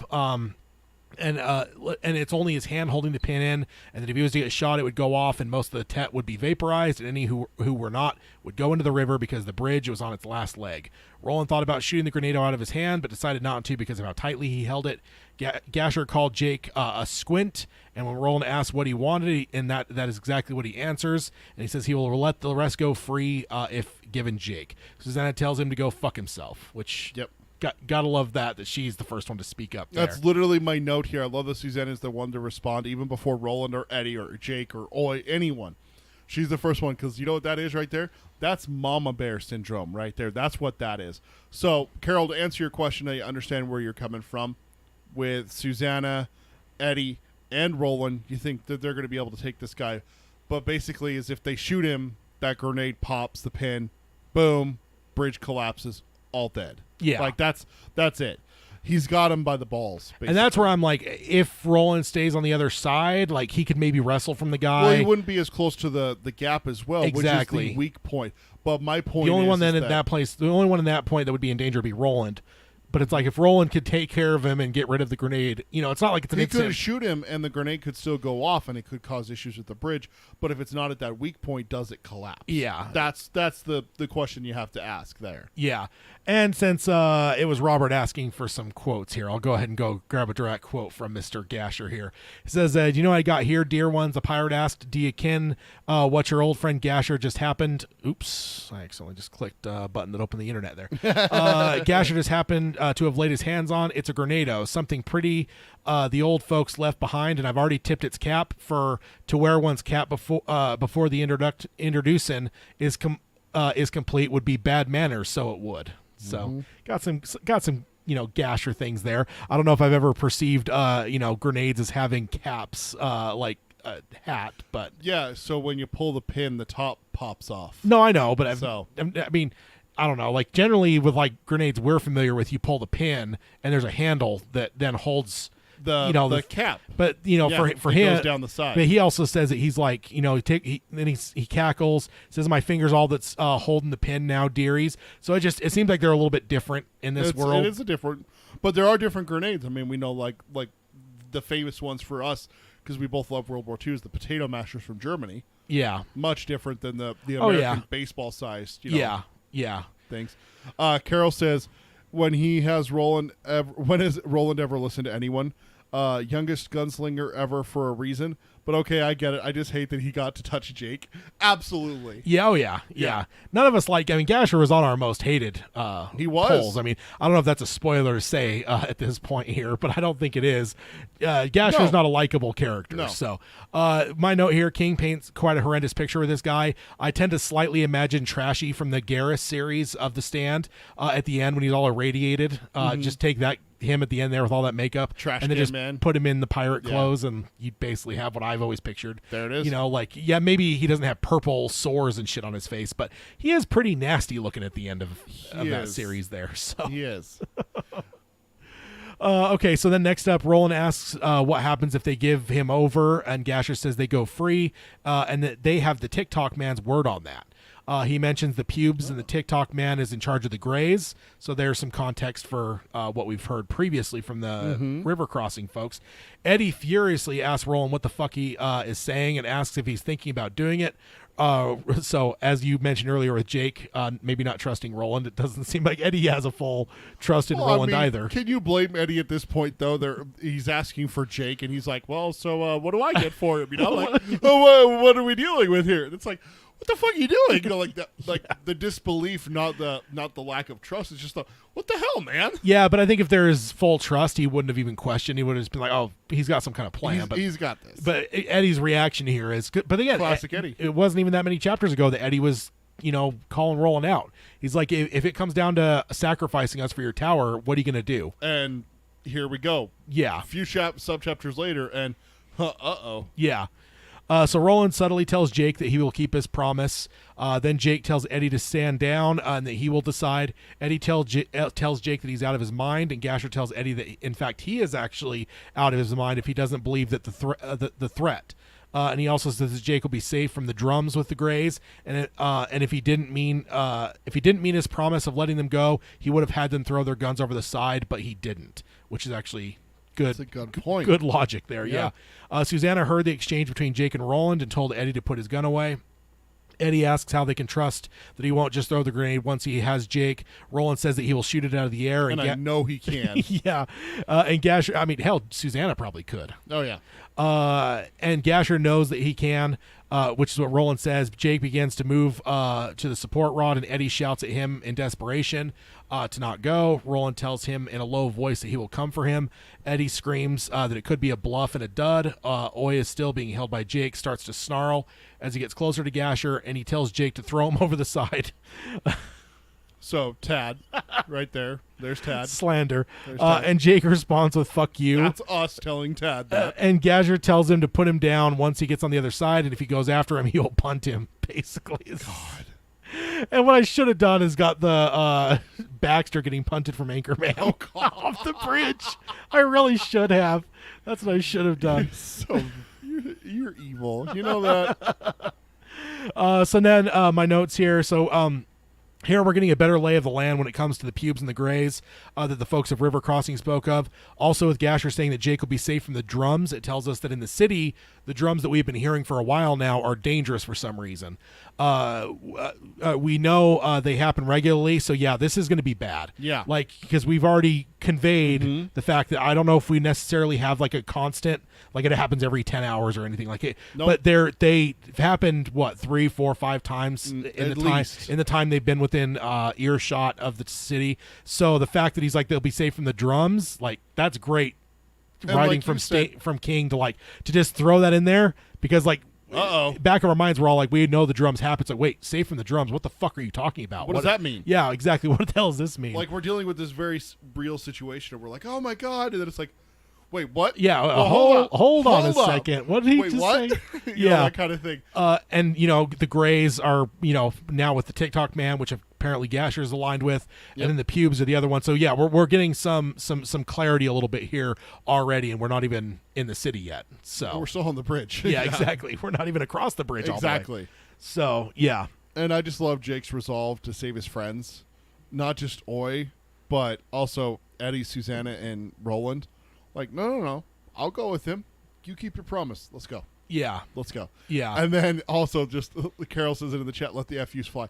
Absolutely. Yeah. Throw that, I think he calls him a bag of guts over the side. And, Jake, fuck you. Yeah. Like, absolutely. Hell he yeah, has I feel like it would be like if it was a movie and it was like how the actors conveyed it. I feel like the same like quick and like sharp fuck you that Susanna gave. Jake would be saying it in almost the exact same manner, like instantly after he finishes. Yeah, so those two would, it's like those two would have almost a similar line delivery in my mind. So yeah, because it's the same thing. Mama Bear and like Jake has a protective that feel over Big Brother Bear kind of thing. Yeah, I mean, a boy and his dog. Like, oh come on, is that not the same as a Mama Bear in terms of whatever? So until the dog turns rabid and comes after you and locks you in a car. So. You and slandering St. Bernards. It's not all St. Bernards, you know that, right? It's not slanderous, sir. You know it's not all of them. Again, I told you at work like a week or so ago, have your kid watch Beethoven and then have her watch Cujo and just say, here's Beethoven 2 and watch Cujo. You're terrible. So my next note, this is a pretty well written standoff. There's no way to win here. Either they die or give up Jake. Yep. Like, it just, King's written it in a way where it's just like, yeah, there is no magic ace up Roland's sleeve that he can just like resolve this. Like, no, the way this is written from way back when we first looked at the bridge close enough to realize it wasn't stable. Cool. And there's that one critical point, and he got them. Got them one critical point. At that point, you got a grenade that it was probably going to take the whole bridge down. It's like, there's no way out. This is totally Kobayashi Maru if you're a Star Trek fan. Yeah, because that's one of the things this is a no-win scenario. That's one of the things that's less known about grenades that a lot of people don't realize is that while the shrapnel is dangerous of the grenade, it's the explosion itself that kills a lot of people. Yeah. I remember, do you remember the show Deadliest Warrior? Yeah. Do you remember how they used to cover like what explosions would mean and stuff like that? And they would put on those impact strips, and if the strips were triggered, that means that it's instant death. Like, the shrapnel doesn't even get to you. Just the pressure coming off of the bomb would destroy your body. Yeah, you would die. Even like the atomic bomb, there was cases of that where people were killed by the concussion of it. Not the radiation, not the fire, or anything like that. Just the sheer force from the bomb being pushed out. There's a certain level, like you're outside of the fireball, but you're still too close to where the concussion wave would basically break your neck is what happens. And that's what ruptures stuff inside. And that's what Deadliest Warrior measured with grenades. And it was quite a distance from the grenade that it could happen. And King mentions it. It would probably vaporize most of the contact. Yeah. Vaporize them. So that just tells you how powerful this grenade is. We're not talking just little, American-made grenades. These ones apparently had a little bit extra oomph to them. Yeah. So... but my note here was I agree that it's frustrating. It's frustrating sometimes when you come to a situation where characters don't just do like the simple solution. I think of that horror car insurance commercial. When you're in a horror movie, you don't make smart decisions. Why don't we just get the running car? What are you, stupid? Let's hide in the shed with the chainsaws. Stuff like that. Like, if there's obvious situations like leave. Yeah. Do this. Why don't you just do this? And it's just like, yeah. God, it's why doesn't Jack get on the goddamn door with Rose in Titanic? Like simple solutions. Can't hold them both. No, I know. But like simple solutions, like people think like that. Yeah. It's just King is great at making it so that there's not an easy out. Yeah. You know, we're not going to be able to figure out a way to get around this. I have read this series half a dozen times. I still can't think of a way out of this that doesn't end with someone dead other than just Gasher. Yeah. Like if Roland shoots Gasher, the grenade falls, even if it falls below the bridge, like it rolls off and falls below the bridge. If it has enough to vaporize them over 20 to 30 feet, it's going to have enough to send a concussion force up, and that bridge is just going to go down. Yeah. Yeah, exactly. Very well written. So then going on here, Jake remembers asking Roland if he let him drop again earlier on, and Roland promising that he would not, and Jake believed him, but he was afraid of what might happen before Roland got there to rescue him. The second Jake put Oi down, Gasher moved in to kick him. Oi dodged him, and Jake yelled at him to run. And Oi did. He ran quickly towards the Ludd side of the bridge, dodging holes and jumping across cracks. And it also mentions never looking up. So he's just like head to the ground running. I guess we can. Good point. Gasher grabbed Jake, and Jake thinks he smells like dirt and decaying flesh. That's a happy thought, apparently. Like Carol says, him touching Jake just... Yeah. Gasher then makes some comments that makes it clear that Jake is not going to be used for labor. So... I remember those comments reading through it this morning. I'm just like... Yeah, it's just... Yeah, not good. Yeah, Jake is desirable for one reason, it seems. Gasher tells the others to stay there for 15 minutes, and if he sees them move before that, he'll blow them all up. And they say that they understand. Gasher threatens Jake and takes his hand off Jake's throat and moves it to his arm, and then Gasher runs, pulling him along.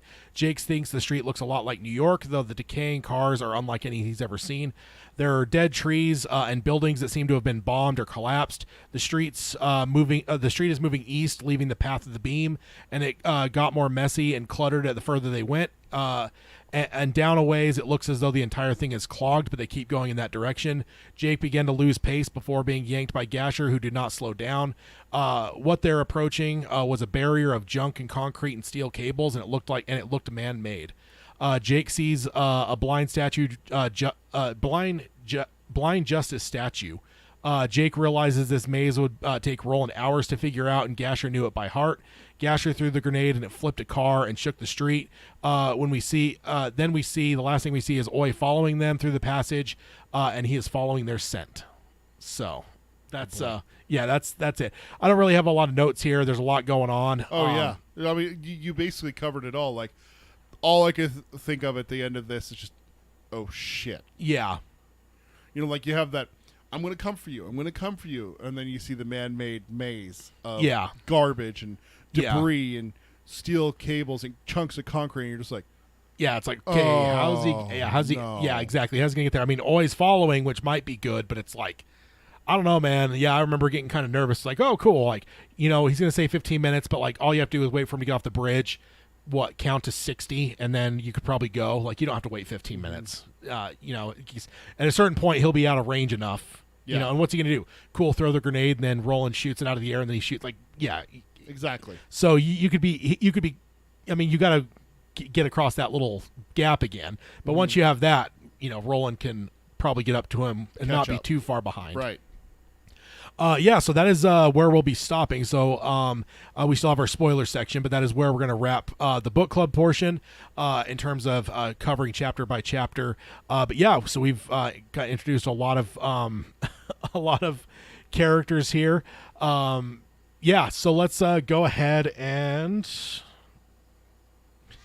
Warning, spoilers ahead. Warning, spoilers ahead. Warning, spoilers ahead. So yeah, we are moving into the spoiler section. So if you have not finished the 7 primary books of the Dark Tower series, you may want to stop this episode and maybe come back to it after you finish reading it. Hopefully you'll remember to. If not, maybe you come back and re-listen to these at some point and you can listen to it. But if you haven't finished those books, you may want to cry off because this whole the rest of this episode will be spoiler filled. So That is your last warning. So let's go on over to the nice red screen there. Red. Spoiler. Yeah, red. Danger. Danger, Will Robinson. Danger. I guess we could make it pink. Pink seems dangerous right now. Pink is dangerous. We're in the spoiler section. Pink is dangerous. Blaine is a pain. Yeah, that's what they say. It's true. We'll see. I love Blaine. He's a happy guy. We're in the spoiler section. You don't have to say we'll see. We know. We know he's a pain. I don't know. He's fun. No. He likes riddles. Riddles are fun. Riddles are not fun. Riddles are death. No, not telling riddles is death. No, not stumping someone with a riddle is death. And also, I think I'm flip-flopping, man. Mark Hamill's what I've been saying. But, I mean, Tim Curry's still alive. Tim Curry's recovered. So, yeah. I think, Tim Curry with a reverb on his voice to be the Blaine voice, man. Like, I can't. Yeah, just, I don't know. Hook it to my veins. Yeah. Maybe what we could do is get Mark Hamill for Little Blaine. I think we should have Mark Hamill for a different part. Yeah, I mean, I think Mark Hamill would fit really nicely into the Callas. Yeah, maybe even a father type, or Andy the Robot. I was thinking Father Callahan. I was thinking Andy the Robot. I'm just thinking the voice talent of Mark Hamill is great. He can act while doing the voice. We've seen this. Yeah. Okay, so in the spoiler section here. So lying to Jake about the embankment is kind of the seeds being planted that will come to a head in book 5. Yeah. They're not really open with each other. They're not entirely open with each other as a quartet. And whether they're sparing him because of his drawing being too close or whether it's his age, I think it's unfair to him, and it weakens their overall bond. And that, of course, only gets worse with Susanna's pregnancy and some other secrets. Ultimately, it makes sense that it starts with Jake, as he is the one who finally calls everyone out on it in book 5. Yep. So it's like starting with him, and it's going to end with him later on. But he's like, enough of this bullshit. Yeah, but our quartet's going to ultimately end up getting weakened quite a bit over the next couple books because of all the secrets with everyone. Yeah. Everyone's playing their own games. No one's been open, and really, this is the start of it. I mean, which is funny. Have they really hidden anything up to this point when they all told their stories? Literally just came from that. That's what I was going to say. Is we literally just came from them all sitting down, having a palaver and everything. Like a lot of quotes from our intro about this is going to take a while and everything. Yeah, they get it all out in the open, and then instantly here we are, a few subchapters later, keeping secrets again. Yeah, I guess you may count Susanna, but I don't know that she knows if she's pregnant right now. I think she suspects, but I don't think... She has some worries, some concerns. But I don't think she fully knows, so I really think this might be the thing. So it's kind of interesting. I don't know if King did this on purpose, but it's kind of interesting that it begins with Jake and it's going to end with Jake. So I find that's a really good observation. I've never thought about that. Yeah, I find that kind of cool. You're absolutely right. This is where it starts. Is like, and it's a small thing. Like, it is. Eddie could have absolutely been open with him, but I like in the subchapter notes and everything like that. I covered it. I'm like, this very well could just be Eddie not wanting to admit it to himself. You say it out loud, all of a sudden it becomes a little bit more real kind of thing. Yeah. But absolutely, it's still keeping it from Jake. You could have been honest with him and sucked it up. You're the adult. Yeah. You're the big brother figure. Take care of him. Be honest with him. Yeah. It's one of the things that I do with my daughters. If I say no to something or if I say something has to be a certain way, I explain it to her because I think the understanding is important. But here, Eddie just flats out lies to him. Yeah. So Jake doesn't have that understanding. And then later on, I think that the quartet suffers for it. Yeah.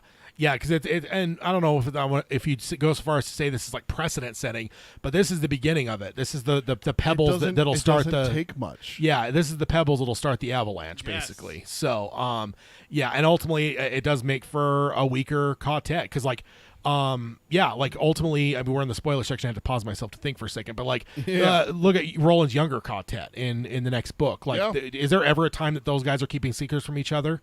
No, everything. I mean, there's some resentment and stuff. Roland keeps his secret about what he's doing with Susan. I don't think it's that secret though. Everyone knows. Cuthbert finds out from the letter that Shimi brings him. He absolutely is keeping a secret from them. They don't know that he's banging her.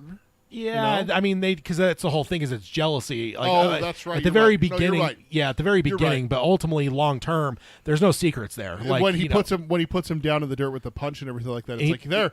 See what your situation got us. See what you banging her got us, and everything like that. Yeah. So it wasn't. Yeah, you're right. It wasn't You're secrecy. Right. There was resentments. There was things like jealousies. There was those kind of things. But there wasn't really secrets. They were all telling each other what they needed to know. Because much Roland was being open about it. Yeah, you're right. Yeah. How much worse would that mission have been if they had been keeping secrets from each other? Right. Like they barely got through it alive as it was. So yeah, if they were not, the secrets started after he looked into the ball. Because he doesn't tell them what he saw and everything like that. Yeah, he never does. Yeah, it says that he doesn't ever tell them. I think. Yeah, so yeah, very, very interesting. It just is a way to kind of show the differences, and I think that this content, we'll be seeing over the next couple of years or so that we go through these book clubs. We're gonna find there a weaker content, I think, and it starts here. Yeah.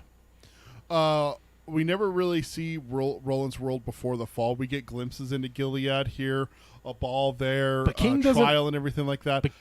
But if we did, would you want to see Ludd at its peak? Would you want to see something centered in Ludd? But one thing I'll just pause and say with Gilead, though, is that King never really explains Gilead very much. No. We're there, but there's never a time that he does Tolkien where it's like this, whatever. Like, so it's like, really, even Gilead's a mystery to us. I could probably list the things I know about Gilead on my 10 fingers. Yeah. I know that it's the height of civilization. There's a ballroom. There's a ballroom. Like, I'm talking like at physically, some point, right? they have electricity. Yeah. Do they have? I couldn't tell you the tallest building. They don't cover that. No. They don't cover what kind of buildings they live in and everything like that. No. We know that there's a bunch of farmers around. You don't even really Gilead. hear a lot about the hall that he's walking down when Flag calls him in. Like it's a cold stone hallway. Yeah. It makes you very much think of a castle, but it could not be. Yeah, we don't know. King's very people have stone floors in modern day houses here. Yeah, it's because it's cooler. It's easier to keep cool. Yeah, and everything. Yeah, I mean, when I was in Mexico last, the place had a lot of granite, and it was very opulent and stuff. That's a very Central America, South America thing, as far as I understand. I've been to Mexico myself, and I went to an old Spanish mission. Stone. Yeah, stone floors. So I guess that's just, I know that's like just a small little tangent point, but ultimately it's weird because we don't really we almost know more about Ludd than almost anywhere else. Mm-hmm. I don't know. I mean, of all the places that you could have, would you ever want to see anything from Ludd? Yeah, I think at the peak, I would love to ride Blaine or Patricia. I think that'd be because dude, the thing turning invisible, seeing like the waist, cool. Like we see Blaine now when it's like he's using it to terrorize them at the height. Dude, that'd be a fucking killer ride, man. At the height, at the peak of Ludd's existence, dude, Let me explain my question. I think I don't know if we're on the same page here. I just want to make sure. What I'm talking about is, do you want to see Ludd at its peak? I'm not talking about you physically, personally going to Ludd. I'm talking about Stephen King writing a short story, possibly centered in Ludd. That's what I'm going for. Yeah. I see what you're saying. I thought you meant when I want to go to Ludd. No. Like we've never had prequel stuff really, aside from the stuff that's in Wind Through the Keyhole and the stuff that's in Wizard and Glass. Yeah. But if we did get Battle of Jericho Hill, The Fall of Gilead, and stuff like that. But if you could get a book centered at the height of the civilization that Gilead is the capital of, would you want to see someone travel from Gilead and have the story set in Ludd? Would that interest you? Because it's something that we've never discussed. I'm going to steal Carol's answer and says I would, because I want to know why it led them to build a statue of Roland. There you go. That's a big one. There you go. I mean, you know what I would love is just a really short story from King. And what it would be is Winston, the day before prepping for his birthday. Oh, like in this Ludd? Yeah. In Wasteland's Ludd, prepping for his birthday? And it's just like the day before, and it's like stuff together. It feels like Bilbo-ish from Lord of the Rings, where he's just prepping for his birthday. Might have a party or have a couple friends over. The drums just happened a few days ago, so we don't have to worry for a bit. And yep. And then he gets blasted and iced on his birthday. Damn. You're dark. And of course, if someone hasn't read The Dark Tower, they just read it and it's like, what the hell, dude? They just murdered him. They sacrificed him to some electric god? No, he gets blasted by Roland and them. They shoot him. Oh, no. Eddie shoots him. Yeah, because the... Roland's going after Jake. Yeah, it was his birthday. Yeah, exactly. I was thinking he was the one that rode the lightning. Yeah. So that's what I would do there is have that little short story. I think it would be really cool to see someone go from Gilead to Ludd. You get to see the travel on the Great Road or riding the mono and everything like that. That'd be really cool. and then that'd be a cool short story. Is literally just the train. Like train. You're with somebody at the terminal. Right. You know, they pay for their ticket, they get on, and then you basically, the short story is just them crossing the wastelands. And is it the wastelands or is it not the wastelands? All those questions. I think it is. I think the wastelands are. I don't think the wastelands are part of the fall. That's just something that's always been there. The rest of things are fine, but I think the wastelands is the wastelands. I think that's part of the reason they built the train. And that's how I've always perceived it. Yes. Maybe I'm wrong, but I've always perceived it that way. So yeah. no, that'd be a cool short story though. Like right? see what that trip looks like when it's not a riddle to the death contest there. Exactly. Like it's some kind of Batman villain or something. Carol just said, I forget, does anyone explicitly state that they recognize Roland from the statue? Yes. Eddie and Susanna both say that it's striking and stuff. The only reason that came up in one of our roundtables a year or so ago is I was doing the Hat Watch on one of my rereads. Yeah. And I'm like, he has a hat. He has the hat. The statue has a hat. And they're like, it looks like Roland. And the ice sculpture in Blaine as well, right? Mm-hmm. So, yeah. Indeed. I'm skipping my next spoiler note. I'm going to save it for next time. I think it's going to be good for after what happens in the next part. Okay. But my last one here for spoiler is, how good is King at world building without getting to the main part of a certain area? He does this several times. Let me give you some examples before you answer. Magus was built in the first chapter before we ever see the city proper, just by some customs and rituals. I'm talking about when Susan is going up to see Rhea the Coos. Yeah. How much do you know about Magus after that part? You can just kind of, in your own mind, build out what that community is. Yeah. You know about the mayor. You know about her being his side piece. What's it called? Gilly? Yeah. Gilly. We know about Rhea. No one likes her, but they still have to go to her and stuff like that. Like, you get the feel for this. The Collas with the Jaffords is another example. Andy the robot comes to tell him that this many days until the wolves come, and then we see him with his field and with his root sister, and it's just, how good is he at world building from this one little small isolated pocket of that area? Yeah. The road up to Rhea's, the Jaffords farms are just a couple examples. Another one here. Here we are on Ludd at the doorstep. We see a resident, and he sets the tone for the entire city of Ludd. How accurate is Gasher a representation of Ludd? Oh, yeah. I mean, right? Pretty dead on, yeah. It's unreal how good he is at giving you world building from such a small area of that world. You know? Yeah. It's just unreal for me to to catch that. Does he do anything like that with us for Vegas? Show us the glorious Randy Land? Yes. You see, like him. I literally just covered this. I listened to this part. Oh, yeah, I guess you're reading it now. I am listening to The Stand. I'm going through my Audible, and I'm going from most recent to longest time since I've listened to it. Yeah. And The Stand and Dark Tower are the ones that I haven't listened to the longest. I'm like, well, I mean, it's summer. Tad just listened to it. Why not? You know? Indeed. Spark good conversations talking about how bad Flag is. No. But Flag talking to Lloyd in the prison about how his world is going to be in Vegas. You already get a taste in your mouth of how it's going to be. It's going to be a dictatorship, and he's going to be in charge, and I'm going to have to put them in their place. And it's just like, fuck, I don't want to live under him. You know, like that fear that Lloyd has for him. You already get that feeling. I'm literally at the part where Nick and Mother Abigail are getting ready to lead Hemford home. Load up the trucks, the wrecker, and everything like that, and take off. You already can feel what Boulder's going to be like. Well, I guess Nick's in charge. I don't want to be in charge. Well, I think you should be. You know, that kind of like pussyfooting around that they kind of get. He does that already. And we're not even to Boulder or Vegas. Yeah. Like, he does it so well at building up a place, giving you just a small glimpse through like a little like peephole in a door. Yeah. You know? Yeah, no, that's true. So Carol says, no, I mean the residents, they have been seeing this statue, and then this guy shows up. None of the residents see Roland. Roland is down rescuing Jake. I mean, I guess I always mix them up. Is it the Greys or the Pubes that are down? Greys. I guess the Greys see him, but he's slaughtering them when they see him. So yeah, the only one he talks to is the one asking for a way out, and then she's just losing her mind. Yeah, you're right. They they not really many residents see Roland and go, hey, he's the guy in the statue. If the Pubes had seen him, maybe. Yeah. But none of the Pubes ever see Roland. He rises up in the elevator up to the cradle and on to Blaine. Yeah. Good old Blaine. No, not good old Blaine. Blaine bad. Look at that! Look at that happy train on that cover there, sir. How can you say that's? Look at him, he's smiling. It's a skull. Show me a time where someone has a skull on the front of their ship or mode of transportation that it ever ends up good. Look at Maximum Overdrive. It's the face of the goblin. Demon, red eyes, all bad. People died under that truck, Tad. Oh, but they made them, though. All right, so my last spoiler note here is kind of do you give credit to Jake for the unity of the quartet? So I talked earlier about kind of the breaking of the unity with my first question in terms of like with the starting of the lies. But do you think the real unity of the quartet starts with the drawing of Jake?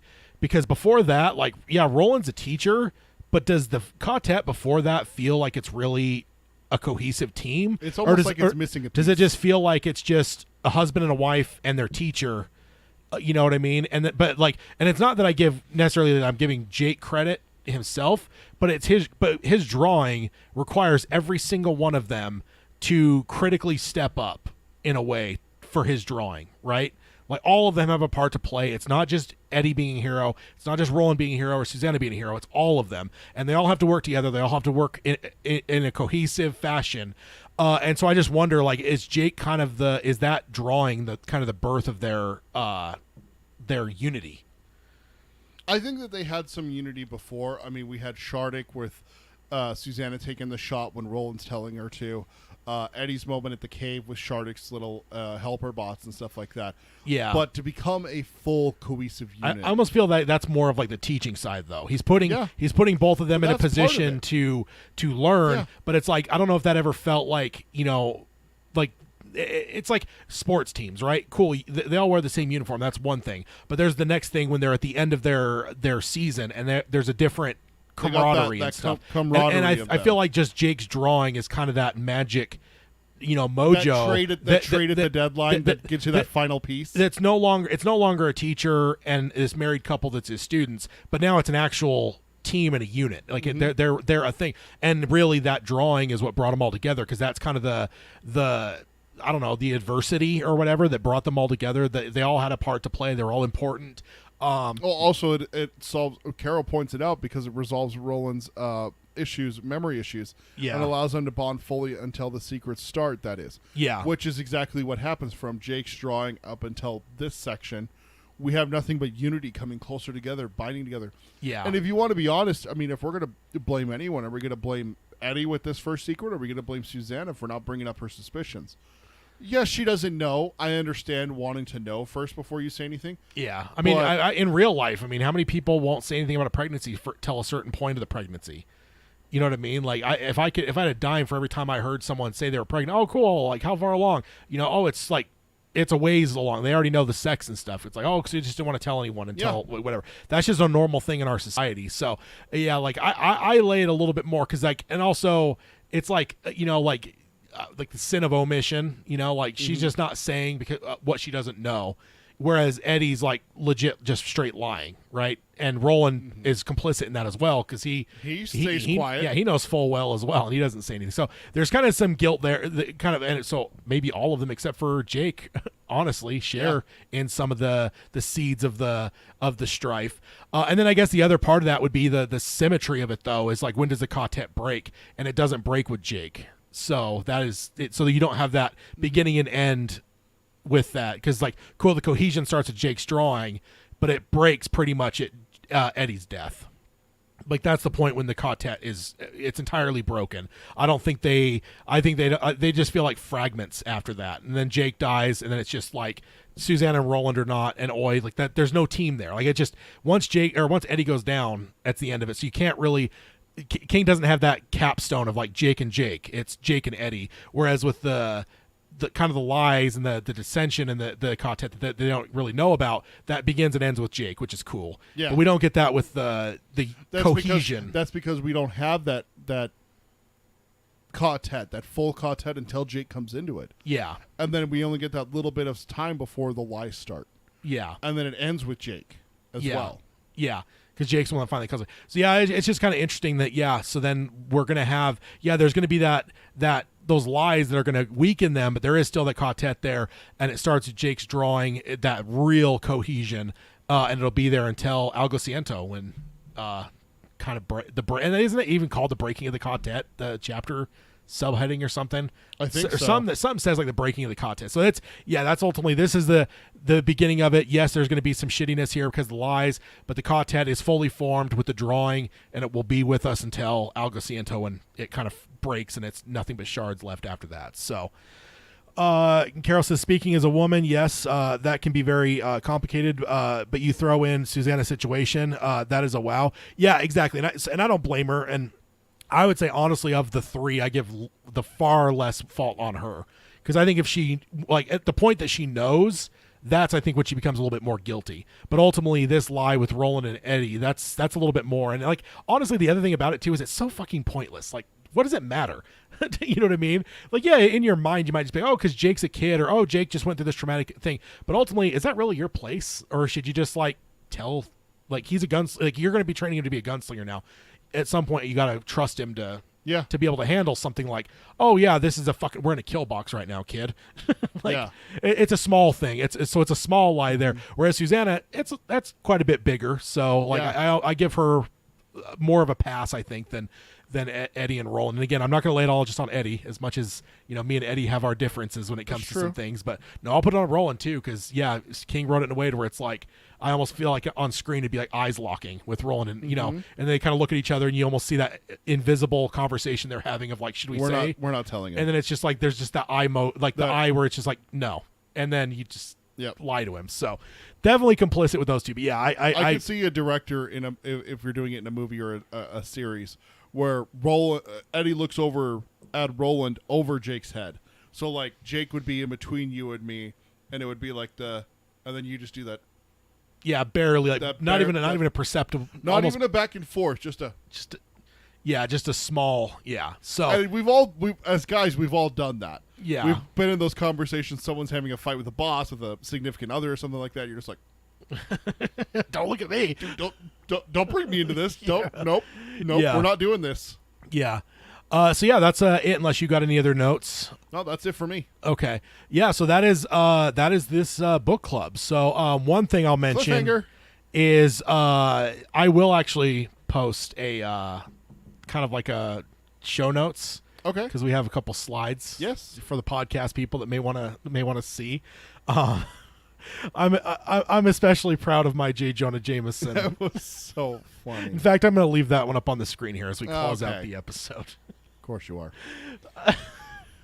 Slandering Billy Bumblers. Okay. So, first off, on the closing, if you want to subscribe to us, you can do it on any podcasting service. You can stream us on Spotify or Stitcher. You can check out the show notes at darktowerpalaver.com. I'll have show notes for this episode. I'll throw up the couple slides I made for this episode. And then if you want to support us, you can do that Patreon at patreon.com/darktowerpalaver.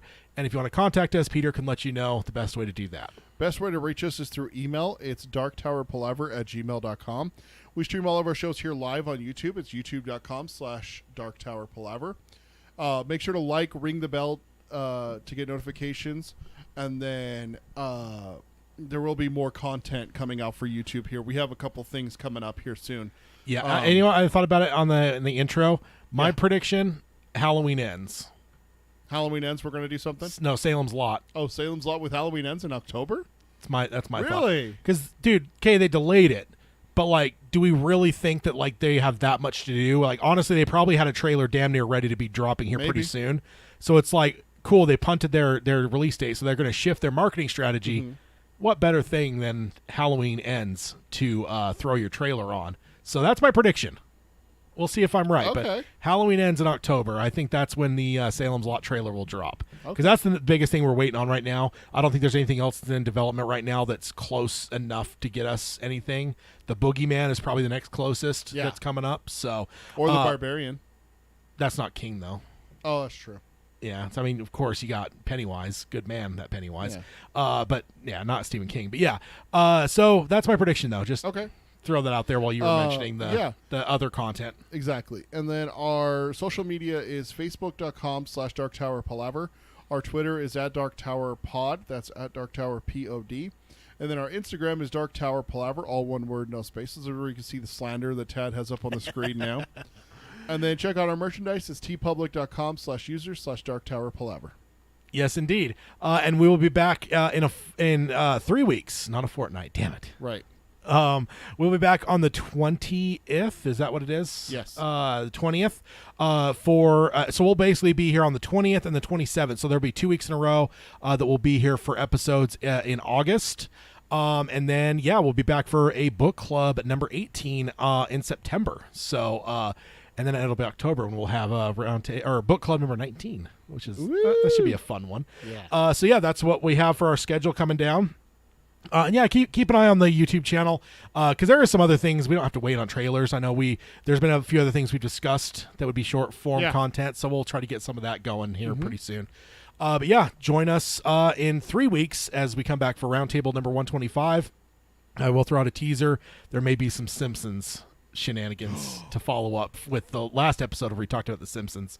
So that's a lot of fun. And also, I also told Peter before we started recording, I was eating lunch today and I threw The Simpsons on. And it was midway through an episode.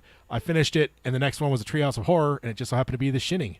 The Shining? Was the one that I want to get sued. So I watched that today, which is just great because we talked about that last episode. So, so we will be back in 3 weeks. We'll sign off as we always do by saying long days and pleasant nights. Long days and pleasant nights, folks.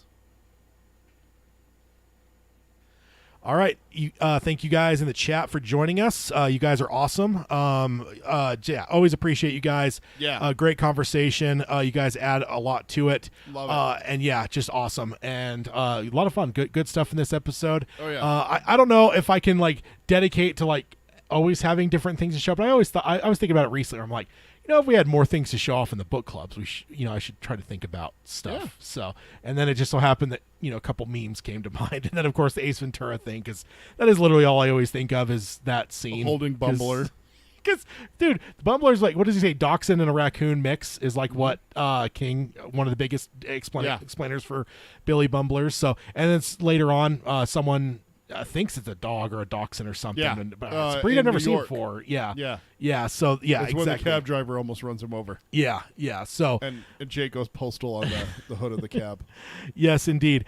So thank you guys. You guys are all awesome. We will be back in 3 weeks for a live stream. Yep. Keep an eye on the YouTube side. I'll get everything this weekend added for the episode wise. Because as mentioned earlier, the new show will not conflict with the scheduling here. We'll just kind of pair them up opposite. Dark Tower and the new show. Every 2 weeks. So that'll basically be where our schedule stays pretty consistent. So see you guys in 3 weeks. Bye, everyone.